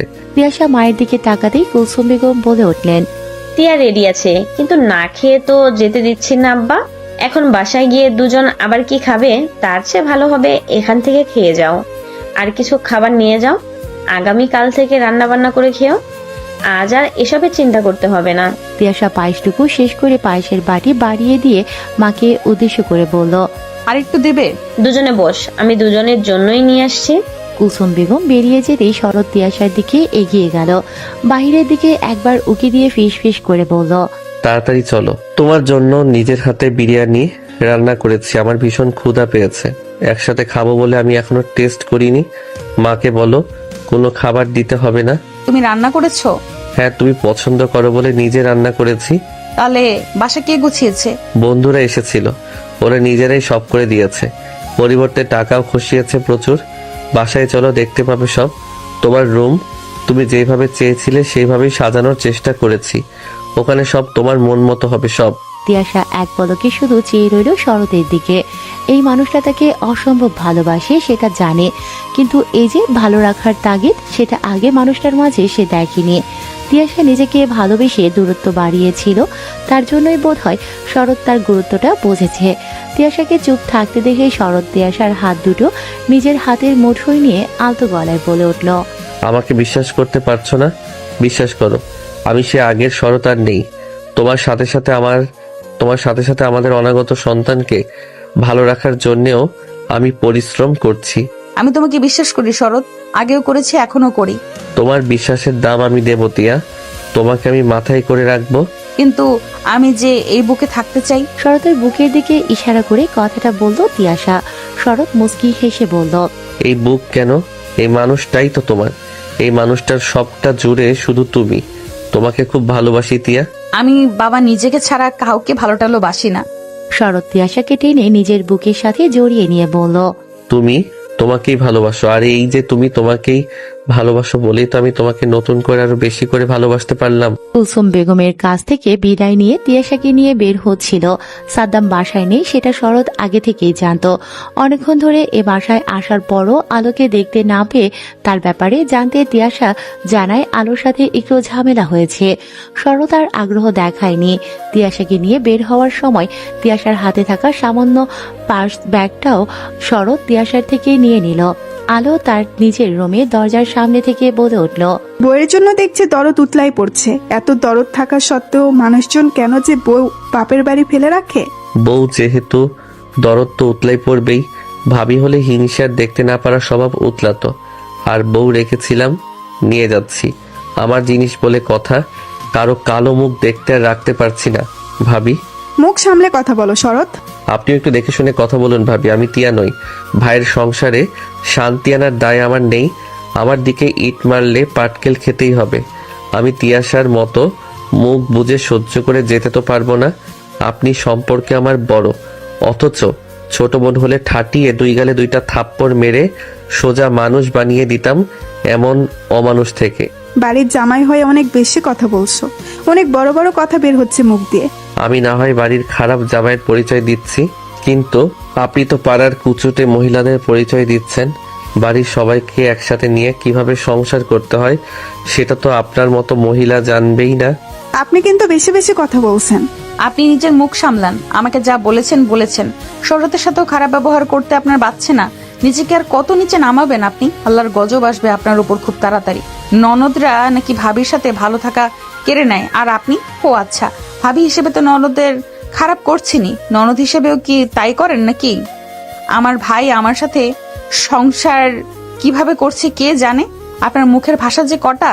কুলসুম বেগম জামাতা মেয়েকে ঠেলে বাহিরের দিকে এগিয়ে দিয়ে বললেন, আর কথা বাড়াস না বাবা, নতুন করে জীবন শুরু করতে যাচ্ছিস। দোয়া করি দুজনে খুব ভালো থাক, সবাই দেখুক তোরা দুজনে ভালো আছিস। খুব ভালো থাক তোরা। শরৎ উক্ত বিষয়ে আর কথা না বাড়িয়ে তিয়াশাকে উদ্দেশ্য করে বলল, তুমি মার সাথে এসো, আমি ব্যাগ গাড়িতে উঠিয়ে ফেলি। শরৎ বেরিয়ে যেতেই আলো মুখ বাঁকিয়ে বলে উঠল, দেখা যাবে মানুষের সংসার কতদিন টিকে। তিয়াশা দাঁড়িয়ে গেলে কুলসুম বেগম কিছু না বলে ইশারা করলেন, কিন্তু তিয়াশা সেটা না করে আলোর দিকে তাকিয়ে মুস্কি হেসে বলল, আপনাকে কিছুতেই মাফ করা যায় না ভাবি। এত এত কথার আঘাত আমি কিভাবে মাফ করব? আপনাকে দেখলেই আপনার খোঁচা দেওয়া কথাগুলো মনে পড়বে, কত গভীর হবে। আমার সংসার না টিকলে শরৎ আমাকে আবার ঠকালে আমি এ বাড়িতে আর ফিরবো না। কিন্তু আমার সাথে কখনো আমার চেয়েও যদি খারাপ কিছু হয় তখন কি করবেন? আমি এখন এই মুহূর্ত থেকে চাচ্ছি আপনিও এরকম কোনো বিপদে পড়ুন আর বুঝুন আমি ঠিক কোন পরিস্থিতি পেরিয়ে এসেছি। কথাগুলো বলেই মুস্কি হেসে বাড়ি থেকে বেরিয়ে গেল তিয়াশা। শরৎ বাহিরে তিয়াশার জন্য অপেক্ষারত। চারদিকে অন্ধকার নেমে পড়েছে। রাস্তায় কিছু দূর ফাঁকে ফাঁকে ল্যাম্পপোস্টের আলো জ্বলছে। মানুষের ভিড় কমে গিয়েছে আগের তুলনায়। তিয়াশা ধীর পায়ে শরতের দিকে এগিয়ে এলো। তিয়াশার মুখ স্পষ্ট হতেই শরতের মুখে হাসির রেখা দেখা দিল। তিয়াশার নিজের মুখেও প্রশান্তির ছাপ, চোখে মুখে নিশ্চিন্তের চিহ্ন। শরৎ তিয়াশার দিকে হাতটা বাড়িয়ে দিল। তিয়াশা নিজের হাত বাড়িয়ে দিতে একটু দেরি করল না। শরতের হাত স্পর্শ করল তিয়াশার হাত। শরৎ প্রলম্বিত শ্বাস ফেলে বলল, আজ থেকে আমাদের নতুন করে সংসার শুরু, অনুভূতিগুলো নতুন লাগছে। আমি পুরনো শরৎকেই পেতে চাই, উইথ আরো আরো ভালো গুণ।